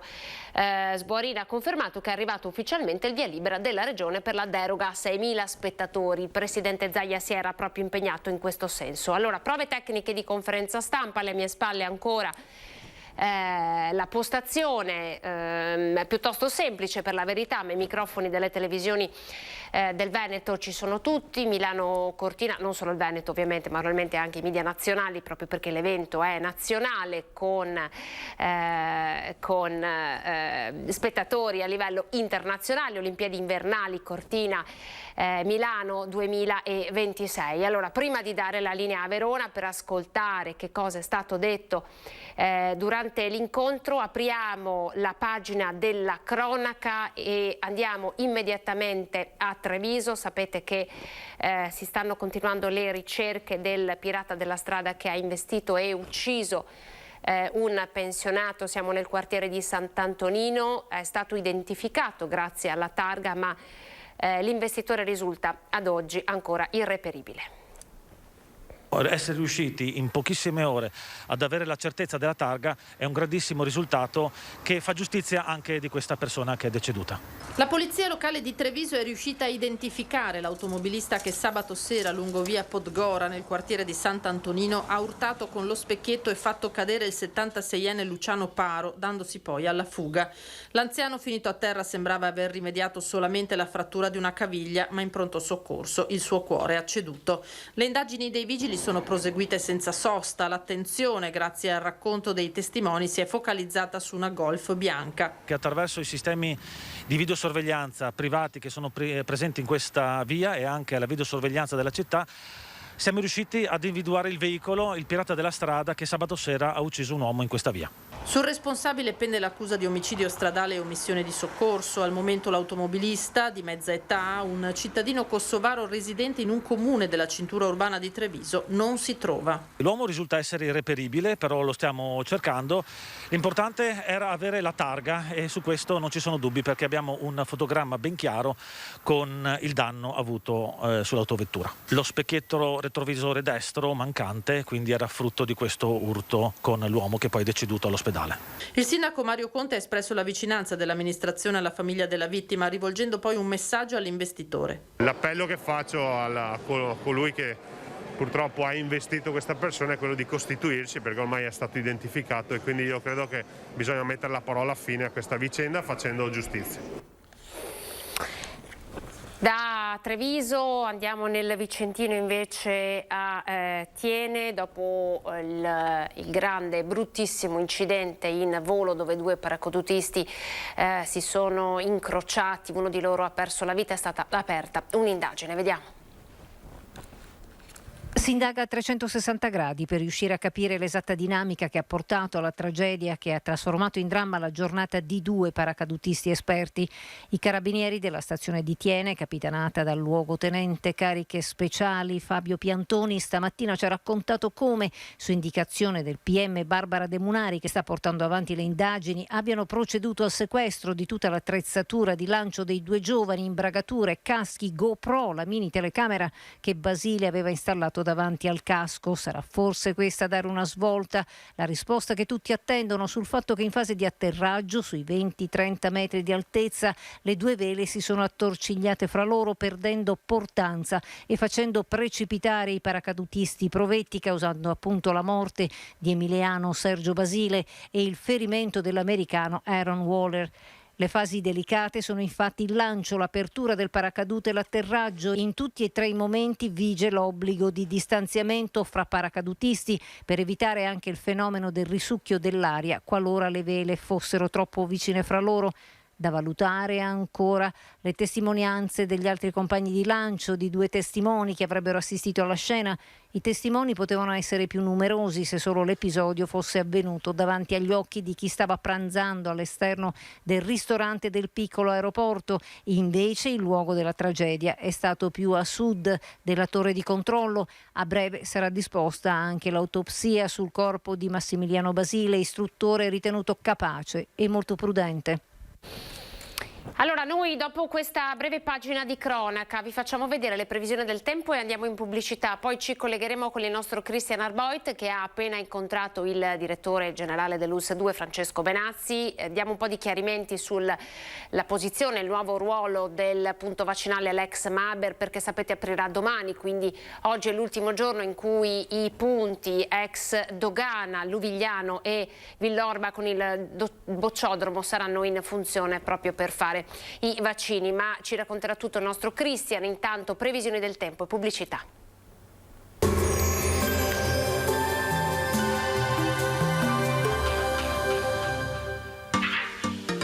Tremonti, attrezzature e materiale per saldatura professionale a Montebelluna. Bentrovati al meteo.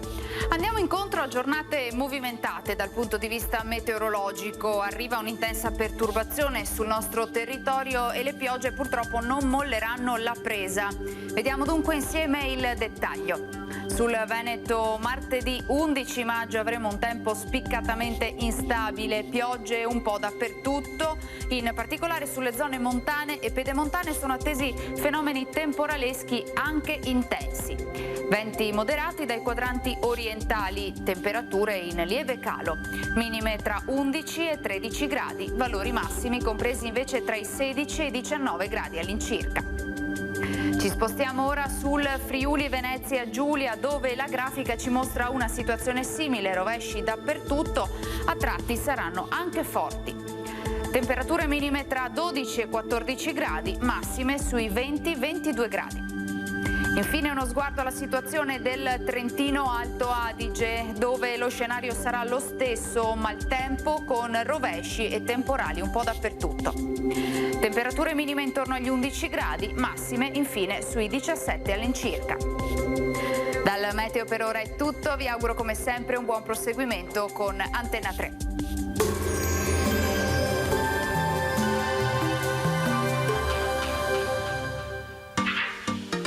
Tremonti, attrezzature e materiale per saldatura professionale a Montebelluna.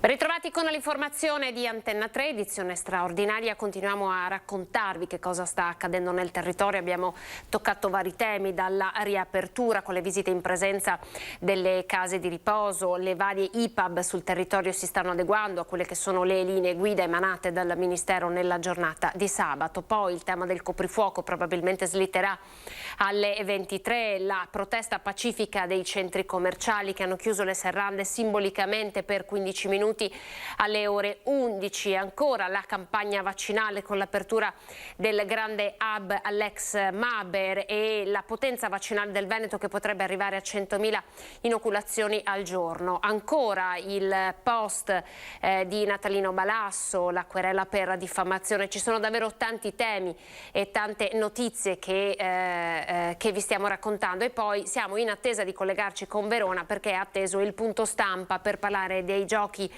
Olimpiadi invernali di Milano Cortina 2026. Allora, prima di collegarci con il nostro Christian Arboit, però vi facciamo vedere il progetto di riqualificazione per la nuova terapia intensiva neonatale a Padova. Abbiamo parlato del lavoro dei medici con l'Africa QAM, la sede è proprio nel Padovano per il reparto di neonatologia in Mozambico. Adesso torniamo a casa nostra, andiamo a vedere la nuova terapia intensiva neonatale in pediatria.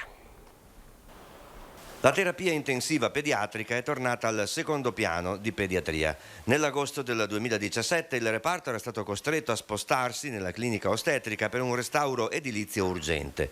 Ora, dopo meno di 10 mesi di lavori e 973.000 euro di spesa con fondi statali, continuerà il suo servizio in ambienti rinnovati e più idonei.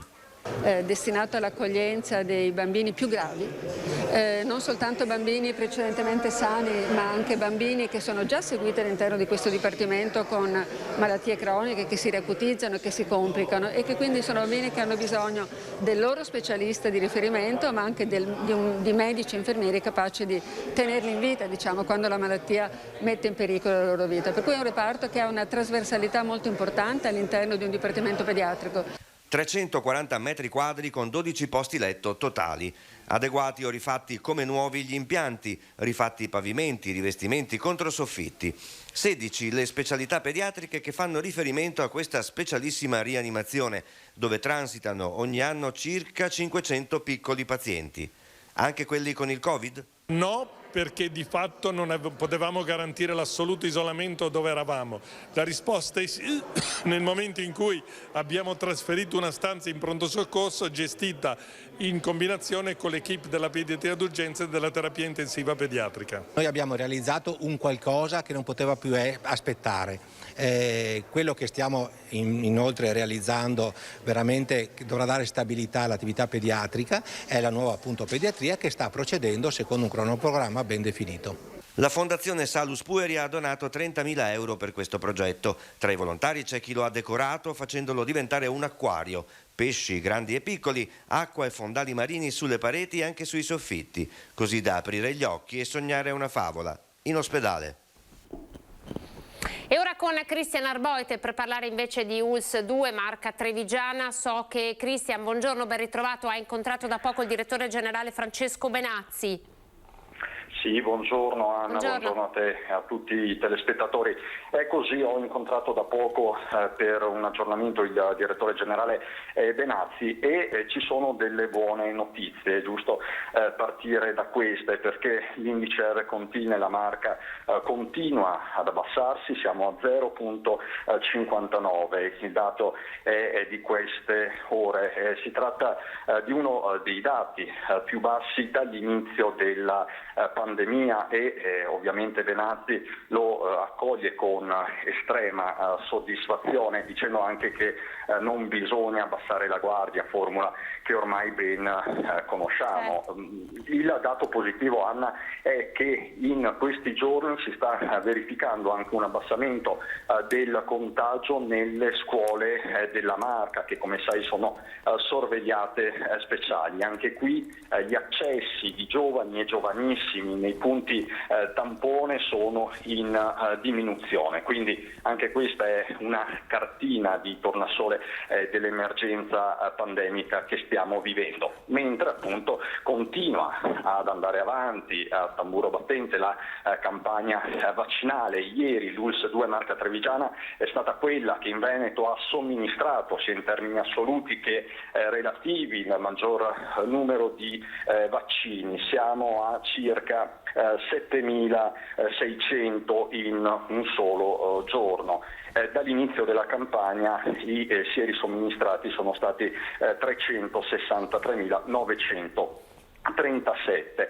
Ovviamente da domani entrerà in funzione, come vi abbiamo raccontato già nei telegiornali di ieri sera, il nuovo polo vaccinale di Villorba all'ex Maber. L'obiettivo dell'ULSS dichiarato è quello di arrivare a 10.000 vaccini. In questi giorni, in queste ore soprattutto, poi si sta parlando di una visita a lampo del commissario Figliuolo nella marca trevigiana. Lo stesso direttore Benazzi è in attesa di dettagli da parte della regione, in particolare da parte del governatore Luca Zaia. Ovviamente Benazzi si dice a disposizione, disponibile a incontrare Figliuolo, anzi dice ne sarei ben felice perché vorrei mostrare a Figliuolo la task force, la macchina messa in piedi dalla nostra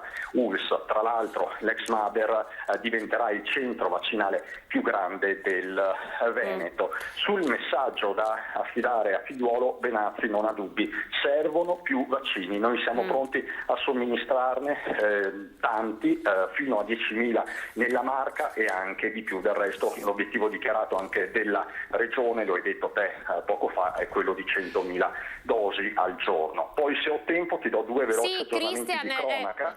Aspetta Cristian, dobbiamo chiederti un paio di chiarimenti. Confermi che all'ex Maber si faranno anche i richiami, perché stiamo ricevendo delle telefonate con richieste ovviamente di spiegazioni sulla nuova sede. Questo lo stiamo verificando, questo lo sto verificando con l'ULSS, perché appunto sia il bocciodromo sia Lubignano da domani non dovrebbero essere più attivi, però appunto questo lo stiamo verificando proprio in questi minuti. Benissimo, poi c'è un'altra notizia, c'è stato un altro malore dopo una vaccinazione. Siamo alla sede al Palengresso di Godega, la sede di Godega di Sant'Urbano. Esatto. E oggi, se non sbaglio, ci sarà anche l'autopsia della 91enne che è mancata. Sì, e qui ci sono gli aggiornamenti proprio di questi minuti. Il 57enne ha avuto un malore probabilmente dovuto da un colpo di caldo, da un calo glicemico. Lo stesso Benazzi dice sono episodi a cui in qualche modo dovremo abituarci con la stagione calda, anche se i nuovi poli vaccinali saranno dotati di condizionatori e comunque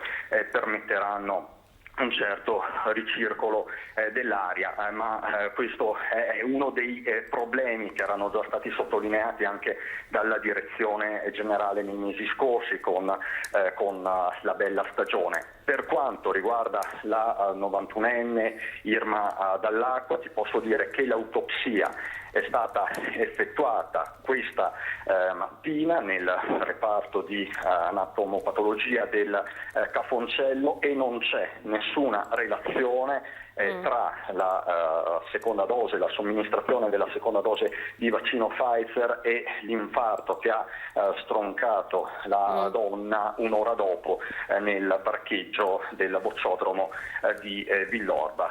Ci sono, ha detto Benazzi, altre cause dovute appunto alle pluripatologie pregresse della 91enne. Quindi il capitolo per il direttore generale si chiude così. Grazie Cristian, perché questa è importante da sottolineare, una notizia che ovviamente ha destato scalpore. Sappiamo insomma che emotivamente non è sempre semplice accostarsi ad una vaccinazione, anche se fortunatamente le percentuali di rifiuto dal vaccino, in questo caso stiamo parlando ad esempio di AstraZeneca, è soltanto dell'1%. Insomma le persone si stanno convincendo della bontà della vaccinazione, anzi del fatto che sia davvero necessario vaccinarsi per poter uscire tutti assieme da questa pandemia.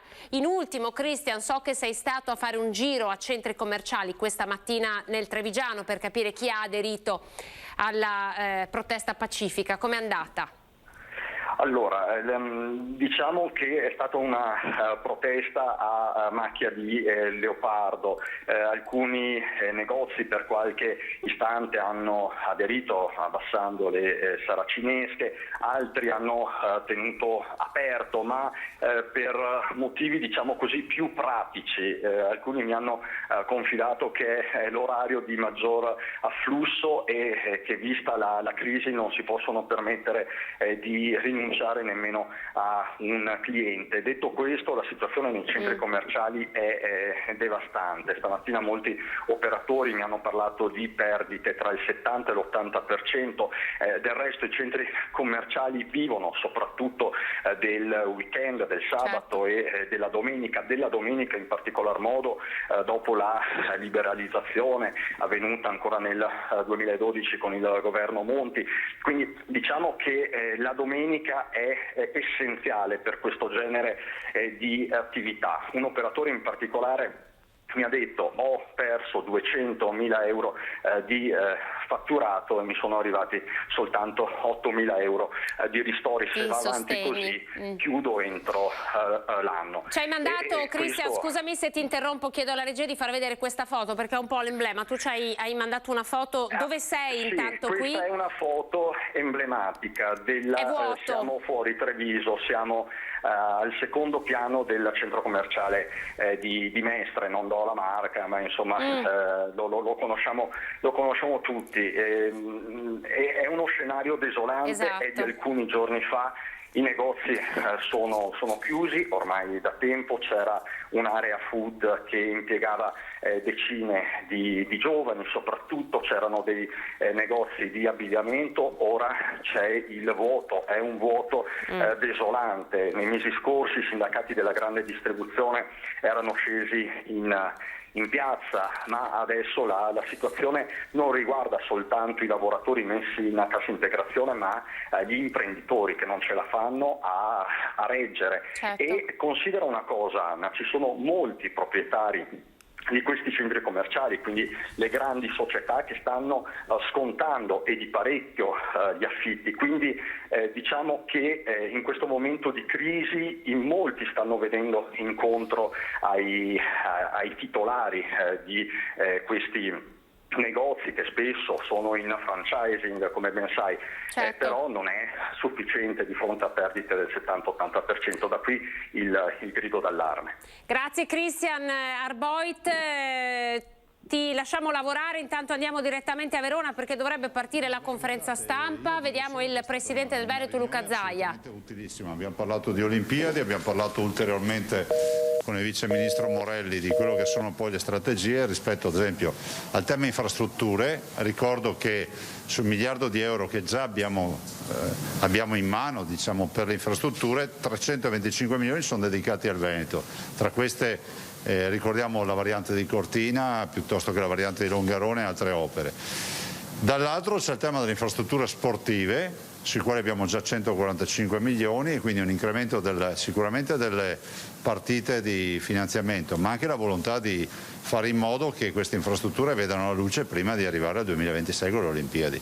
Verona, oggetto di questa riunione, e non a caso, perché su mia volontà voi sapete che oltre ad aver pensato di candidare il Veneto alle Olimpiadi, diciamo del 2020, le Olimpiadi invernali e Paralimpiadi del 2026, ho anche voluto fortemente che la serata conclusiva e quindi l'evento conclusivo fosse direttamente dall'Arena di Verona e quindi dal cuore pulsante del Veneto. Qualche dettaglio sulle altre? No, la riunione è stata utilissima perché ci stiamo coordinando rispetto ad esempio alla società delle infrastrutture piuttosto che su altri temi. Devo dire che ho apprezzato moltissimo l'operatività del Vice Ministro che senza alcuna premessa è andato subito al sodo, quindi abbiamo parlato subito di opere e ovviamente di progettualità. La squadra resta compatta perché siamo quelli delle Olimpiadi, passeremo la storia per quelli delle Olimpiadi, abbiamo scelto sempre tutto assieme e faremo tutto assieme.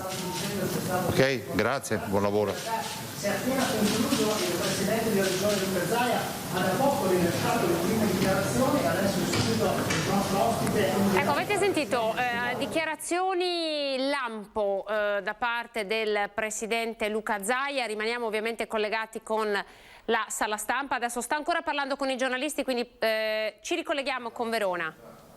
Siamo definite 325 miliardi di opere che rispondono al nome di variante di Cortina, variante di Longarone e altre opere. Ovvio che questo è solo l'inizio, perché comunque se dovessimo dire quali benefici portano le Olimpiadi potremmo dire miliardi di euro di PIL eccetera, ma possiamo già dire che già i primi benefici li vediamo perché stiamo parlando già di opere pubbliche. Oltre a queste, oltre alle infrastrutture, poi c'è il grande tema delle opere sportive sulle quali ovviamente siamo d'accordo. Ecco, c'è anche il discorso di accelerare questi interventi, le risorse ci sono, però in realtà dal 2026 dal punto di vista infrastrutturale è davvero dietro l'angolo.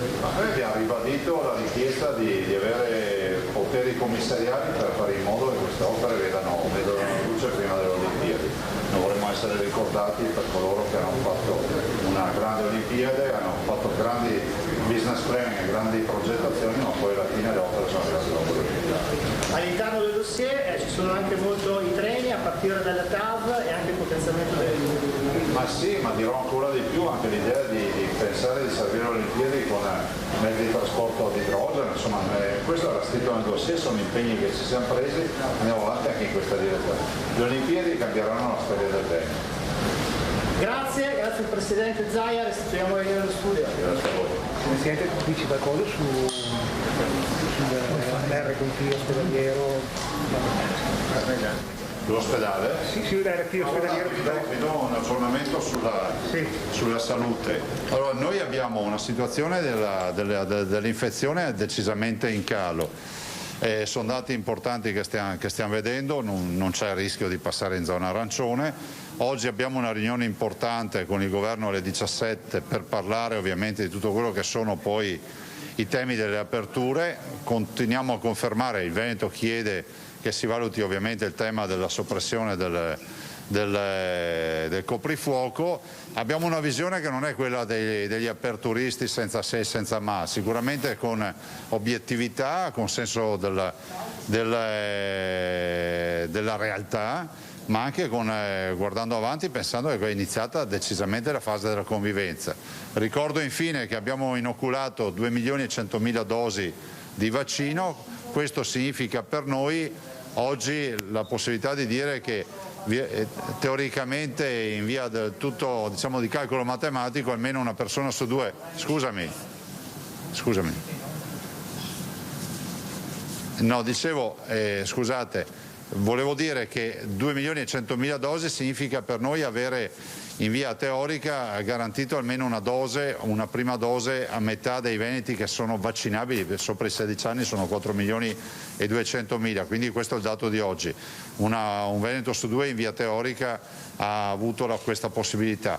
Si procede con i vaccini, vi ricordo che la campagna vaccinale è aggressiva, ci mancano i vaccini, perché noi abbiamo un potenziale di 100.000 vaccini al giorno, ma riusciamo a inocularne nelle giornate in cui va bene 30, 35, 40.000, visto considerato che la fornitura settimanale oggi è di 200.000.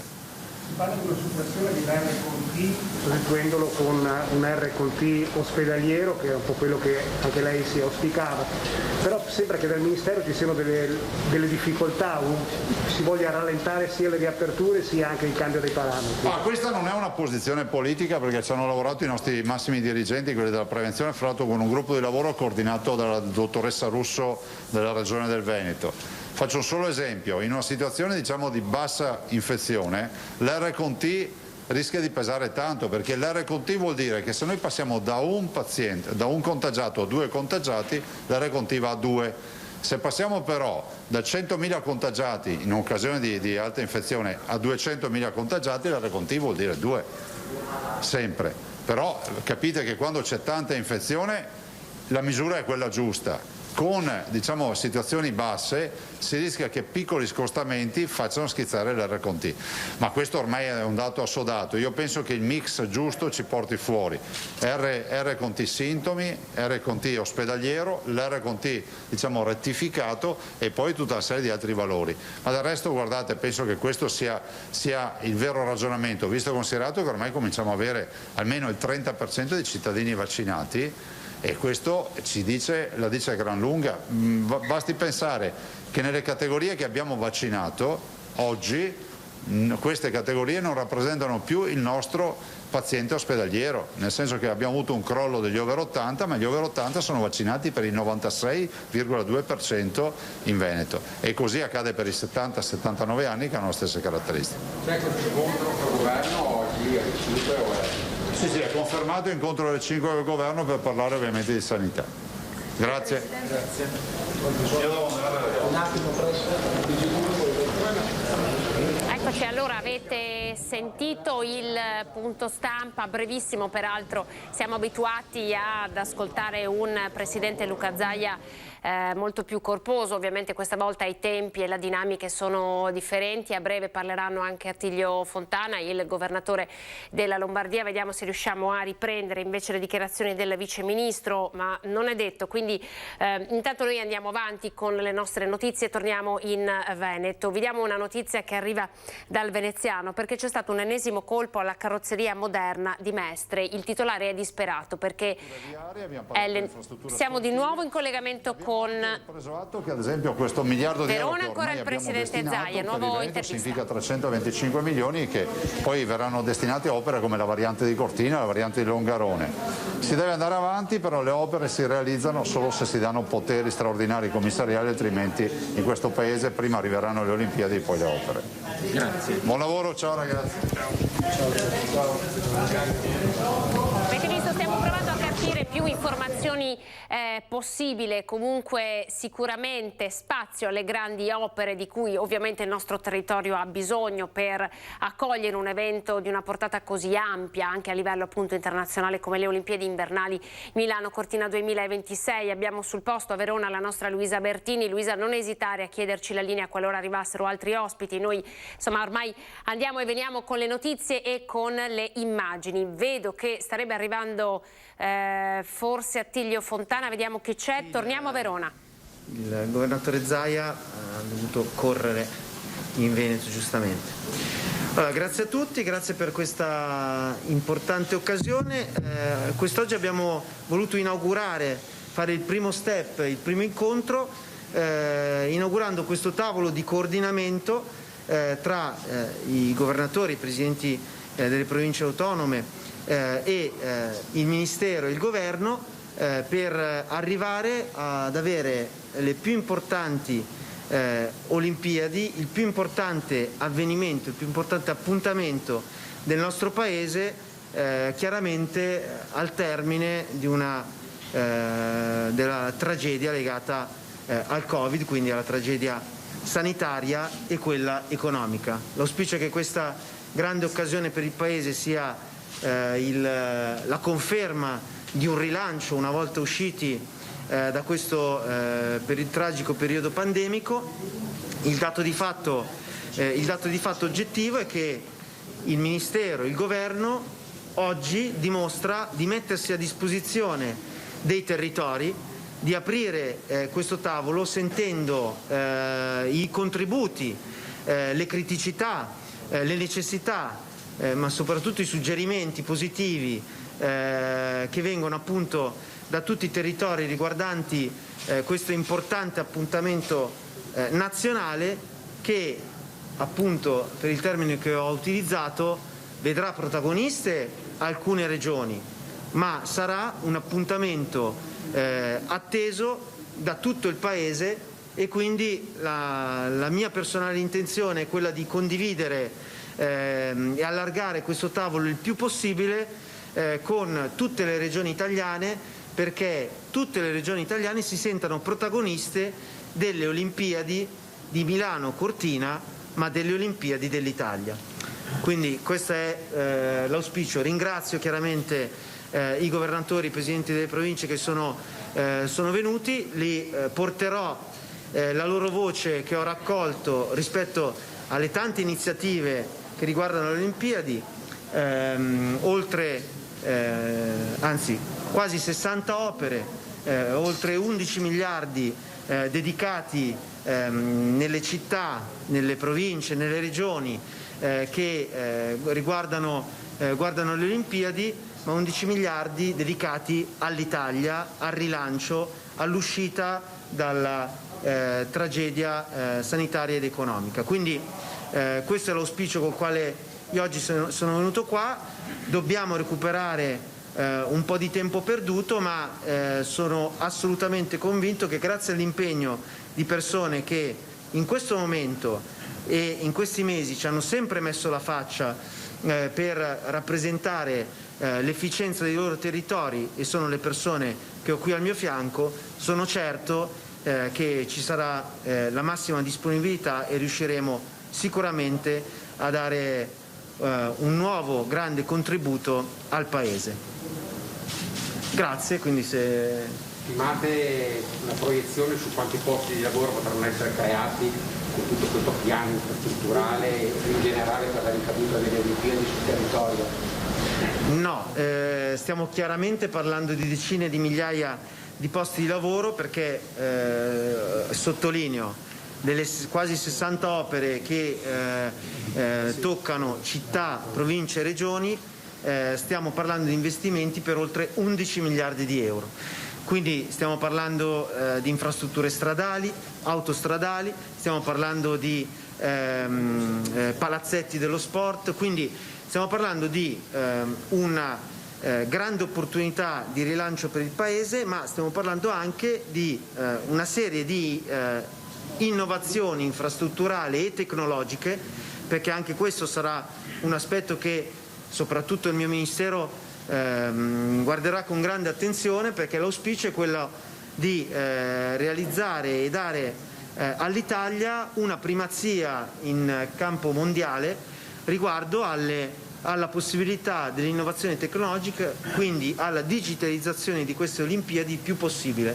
Mi occupo di trasporti, quindi i trasporti saranno tra i protagonisti della digitalizzazione, inutile che stia a ricordare di cosa parlo. Già c'è stato un investimento importante da parte di ANAS, 25 milioni di euro per un tratto di statale, quella che riguarda appunto Cortina, 25 milioni di euro che ha dato l'inizio, il primo step per un iniziale smart road che è la prima a livello europeo. Insomma, una volta tanto che l'Italia è prima a livello europeo e mondiale, diciamo che cogliamo questa occasione e siamo pronti a investire non solo denaro, ma a investire l'impegno di questi territori, di queste regioni che sono fortemente vocate a tutti questi argomenti, ma investire l'impegno dell'Italia per avere le Olimpiadi più importanti della nostra storia.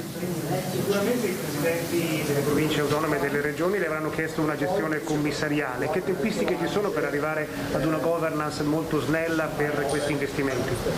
Allora, la necessità di un commissario è un dato che è stato riconosciuto da tutti gli interlocutori. Il problema è quindi nel più breve tempo possibile chiuderemo la partita della società e in seguito chiuderemo la partita del commissario, che è, come dicevo, una necessità riconosciuta un po' da tutti. L'aspetto che mi interessa però rimarcare è il fatto che del perché ci sia bisogno di un commissario. Purtroppo siamo in un paese che, come voi sapete, vive sotto il giogo di un codice che si chiama Codice degli Appalti. Questo Codice degli Appalti è oramai una non norma, e lo dico convintamente, perché abbiamo già commissariato 60 opere il mese scorso. Ci accingiamo a commissariare tra le 25 e le 30 opere nelle prossime settimane. Il fatto che ci sia bisogno, questo è un evento eccezionale logicamente che riguarda numerose opere, ma il fatto che ci sia bisogno ulteriormente di commissariare un importante avvenimento come questo dimostra che la norma, cioè il codice degli appalti, è una norma che non funziona assolutamente, altrimenti non sarebbe necessario continuare ad erogarla. Dunque, posto che il commissario per un impegno così gravoso che riguarda i nostri territori probabilmente sarebbe comunque necessario, mi piace rimarcare il fatto che stiamo lavorando al MIMS anche per riformare questo codice degli appalti, che ritengo debba essere sospeso, cosa che è attualmente, anche nei prossimi anni, perché oggi il codice degli appalti è sospeso per l'emergenza sanitaria che, come sapete, si concluderà, stante le norme attuali, a fine anno.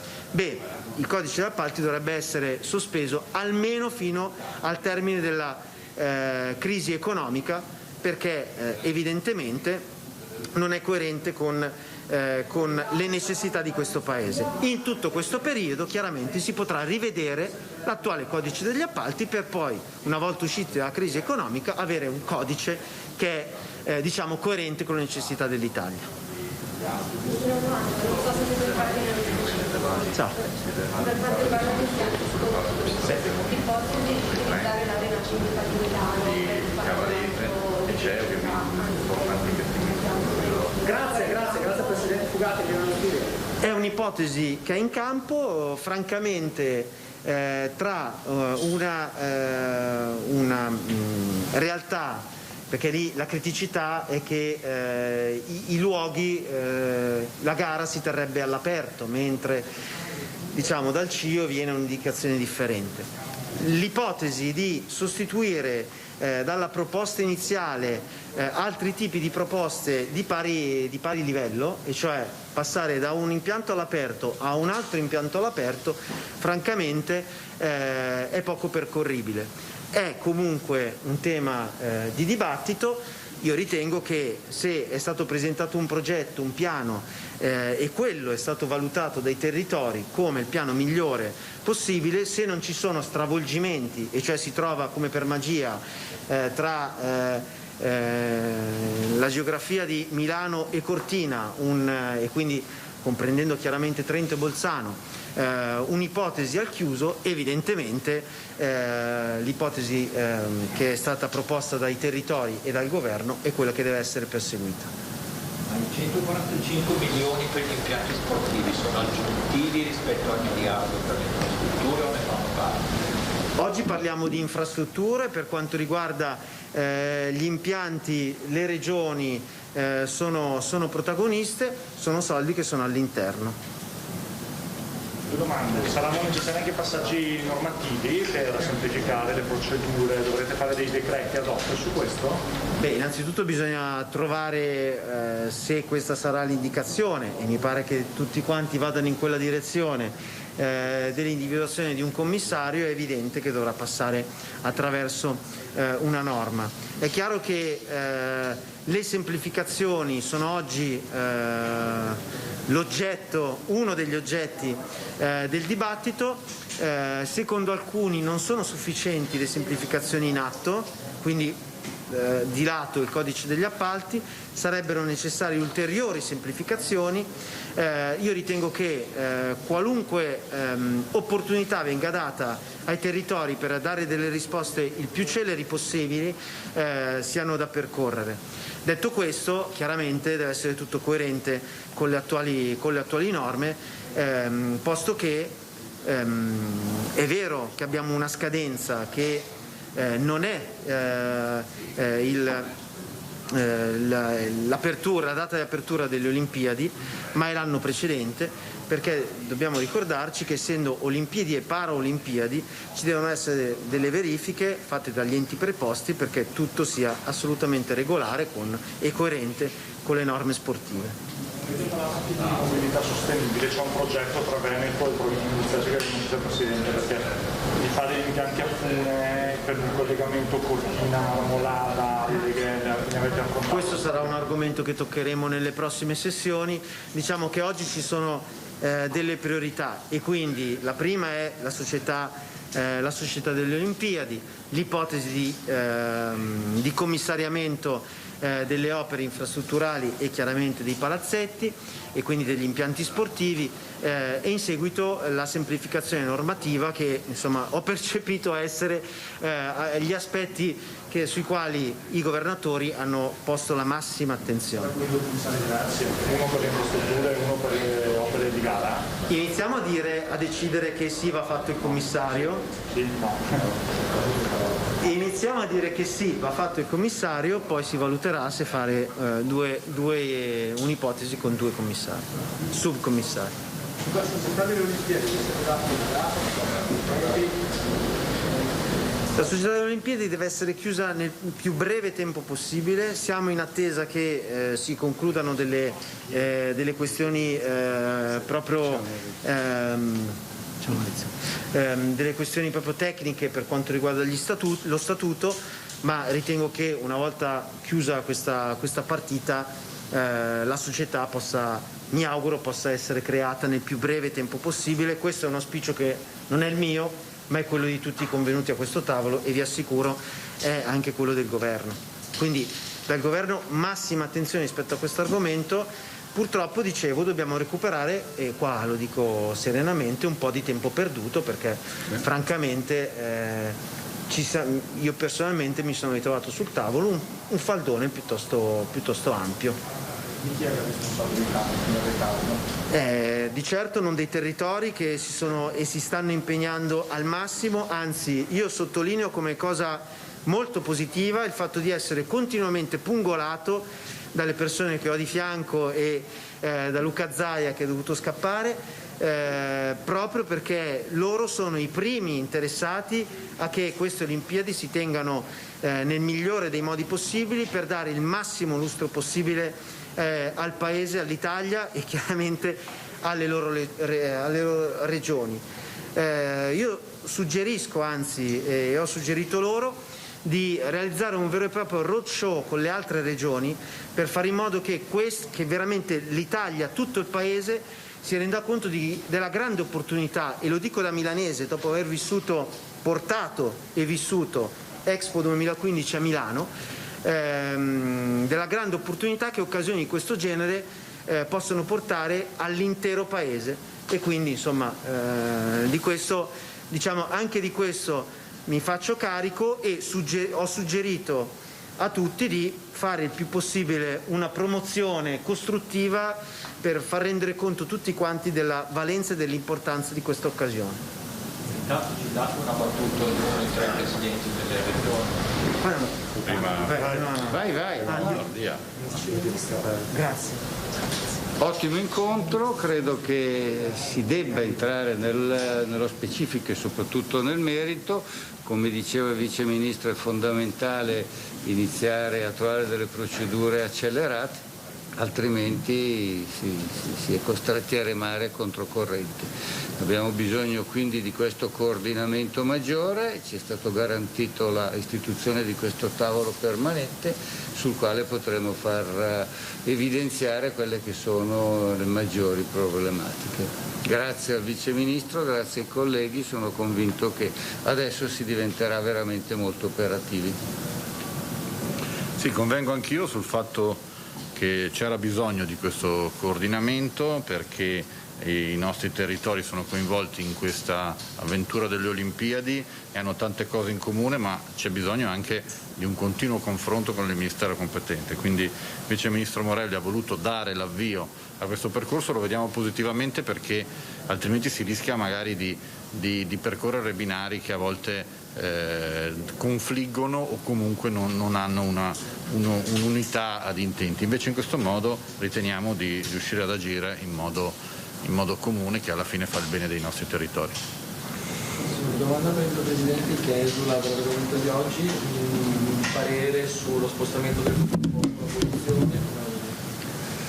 Ma noi come regioni, come conferenze, avevamo fin da subito chiesto che quantomeno venisse allungato di un'ora il coprifuoco, perché ci sembrava anche, oltre ad avere un significato concreto, ad avere anche un grande significato simbolico. Non ci è stata presa in considerazione questa richiesta. Speriamo che prossimamente, adesso ci dovranno ritrovare nei prossimi giorni, si passi oltre e si vada alla possibile abolizione del coprifuoco. Questa è la richiesta delle regioni, anche noi come Trentino l'abbiamo fatta. C'è un forte problema anche di impatto turistico, perché io vengo da una provincia dove il turismo è importante, chiaramente si rischia una concorrenza anche diversa da altri paesi dove magari il coprifuoco non c'è più, quindi il turista che deve prenotare oggi va dove ci sono maggiori certezze, e questo è un danno. Arrivederci. Grazie, buongiorno. Grazie. Ciao a tutti. Ciao Maurizio. Permette? Io ero purtroppo in diretta e... Era il vice ministro alle infrastrutture Alessandro Morelli, il primo che abbiamo ascoltato in questa breve conferenza stampa. Giochi invernali Milano Cortina 2026 in numeri, un investimento di 11 miliardi, 60 opere, avete sentito, tra strade, autostrade, impianti sportivi, e poi ancora una volta si torna a parlare di commissario. È ormai evidente, come abbiamo ascoltato, che sarà necessaria la nomina di un commissario per la gestione di queste nuove infrastrutture, di queste nuove opere che verranno create sul territorio. Intanto questo incontro è servito per far nascere una società, la società proprio dei giochi invernali, necessaria appunto per poter ripartire. Sentiamo l'intervista al Vice Ministro. Queste Olimpiadi, quindi diciamo che dobbiamo innanzitutto snellire ancora di più la burocrazia, pensare per esempio alla Pedemontana, che è un'opera importantissima per il Veneto, per tutte le regioni del nord-est, e quindi noi stiamo lavorando perché questo obiettivo venga perseguito nel più breve tempo possibile. Ecco, i tempi preoccupano?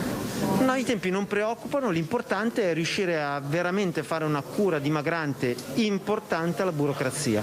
Questo è un paese nel quale incredibilmente i governi precedenti hanno deciso di imporre ulteriori norme rispetto al codice degli appalti europeo.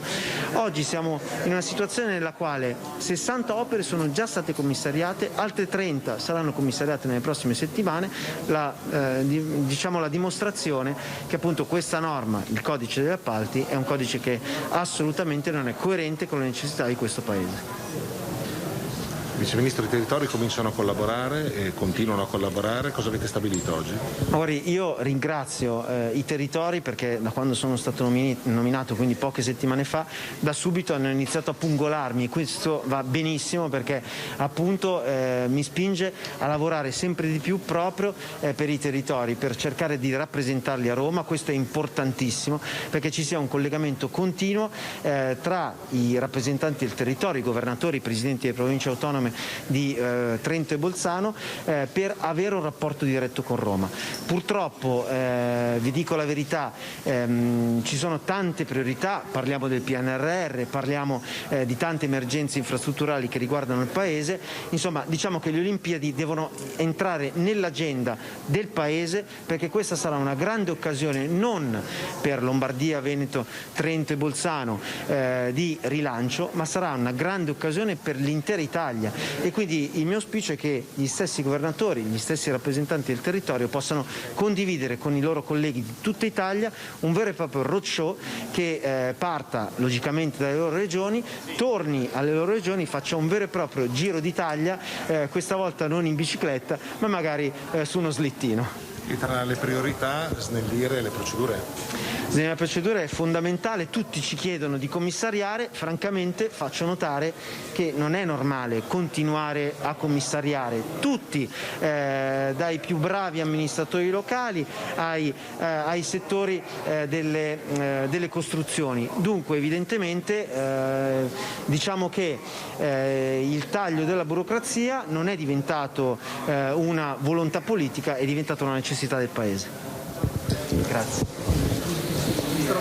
Una necessità dunque del Paese. Alessandro Morelli, Vice Ministro alle Infrastrutture, avete sentito quali sono i numeri, l'arrivo del commissario, ma soprattutto la dura critica al codice degli appalti che di fatto sta bloccando l'intero Paese. Noi ci fermiamo per la pubblicità, poi torneremo ancora in studio in diretta per darvi le ultime notizie e gli ultimi chiarimenti in merito all'ex Maber, il nuovo hub vaccinale, perché appunto ci stanno arrivando chiamate e vi diamo alcune risposte, ve le diamo in diretta tra poco.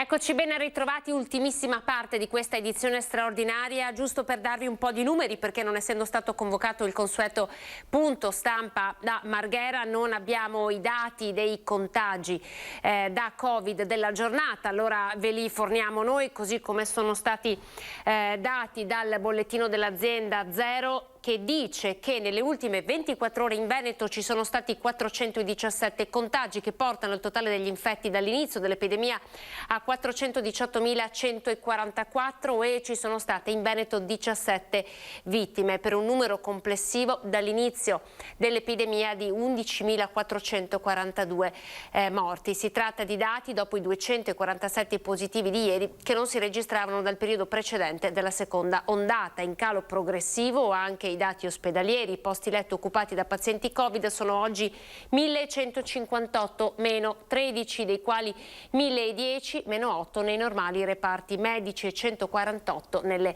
terapie intensive. Non abbiamo potuto utilizzare i fogli che di solito vediamo in conferenza stampa, ma sostanzialmente vi possiamo dire che nelle ultime 24 ore ci sono stati da Covid 417 nuovi contagi. Poi due notizie di servizio legate al nuovo hub vaccinale all'ex Maber. È confermato che i richiami per i vaccini verranno fatti in questa nuova sede vaccinale, quindi si faranno anche i richiami a partire da domani, e che con oggi chiude anche l'ex Dogana, che era diventato punto vaccinale nelle ultime 2 settimane. Quindi il nuovo punto dell'ex Maber andrà a far confluire tutte le vaccinazioni che prima venivano fatte all'ex Dogana, al centro di Luvignano e al centro di Villorba, chiusi con oggi, e da domani in funzione l'hub dell'ex Maber di Villorba. E questo per darvi appunto le ultime notizie. Per quanto riguarda invece l'adesione alla protesta dei centri commerciali, vi hanno aderito 1.300 centri commerciali in tutta Italia, per un totale di 30.000 serrande abbassate per 15 minuti, questo ovviamente simbolicamente. È confermato per oggi alle 17 l'incontro delle regioni con il governo, si deciderà ovviamente del coprifuoco e di un potenziale allentamento delle misure restrittive contro le quali appunto in tanti oggi ancora stanno protestando. Oggi a Roma c'è stata anche una protesta dei parchi tematici che ad oggi rimangono chiusi. In Veneto, ad esempio, uno tra tutti è Gardaland. Queste sono le ultime notizie che vi potevamo dare in diretta, ma vi ricordo che l'informazione torna su Antena 3 a partire dalle 18:30. Grazie per essere stati in nostra compagnia. Arrivederci.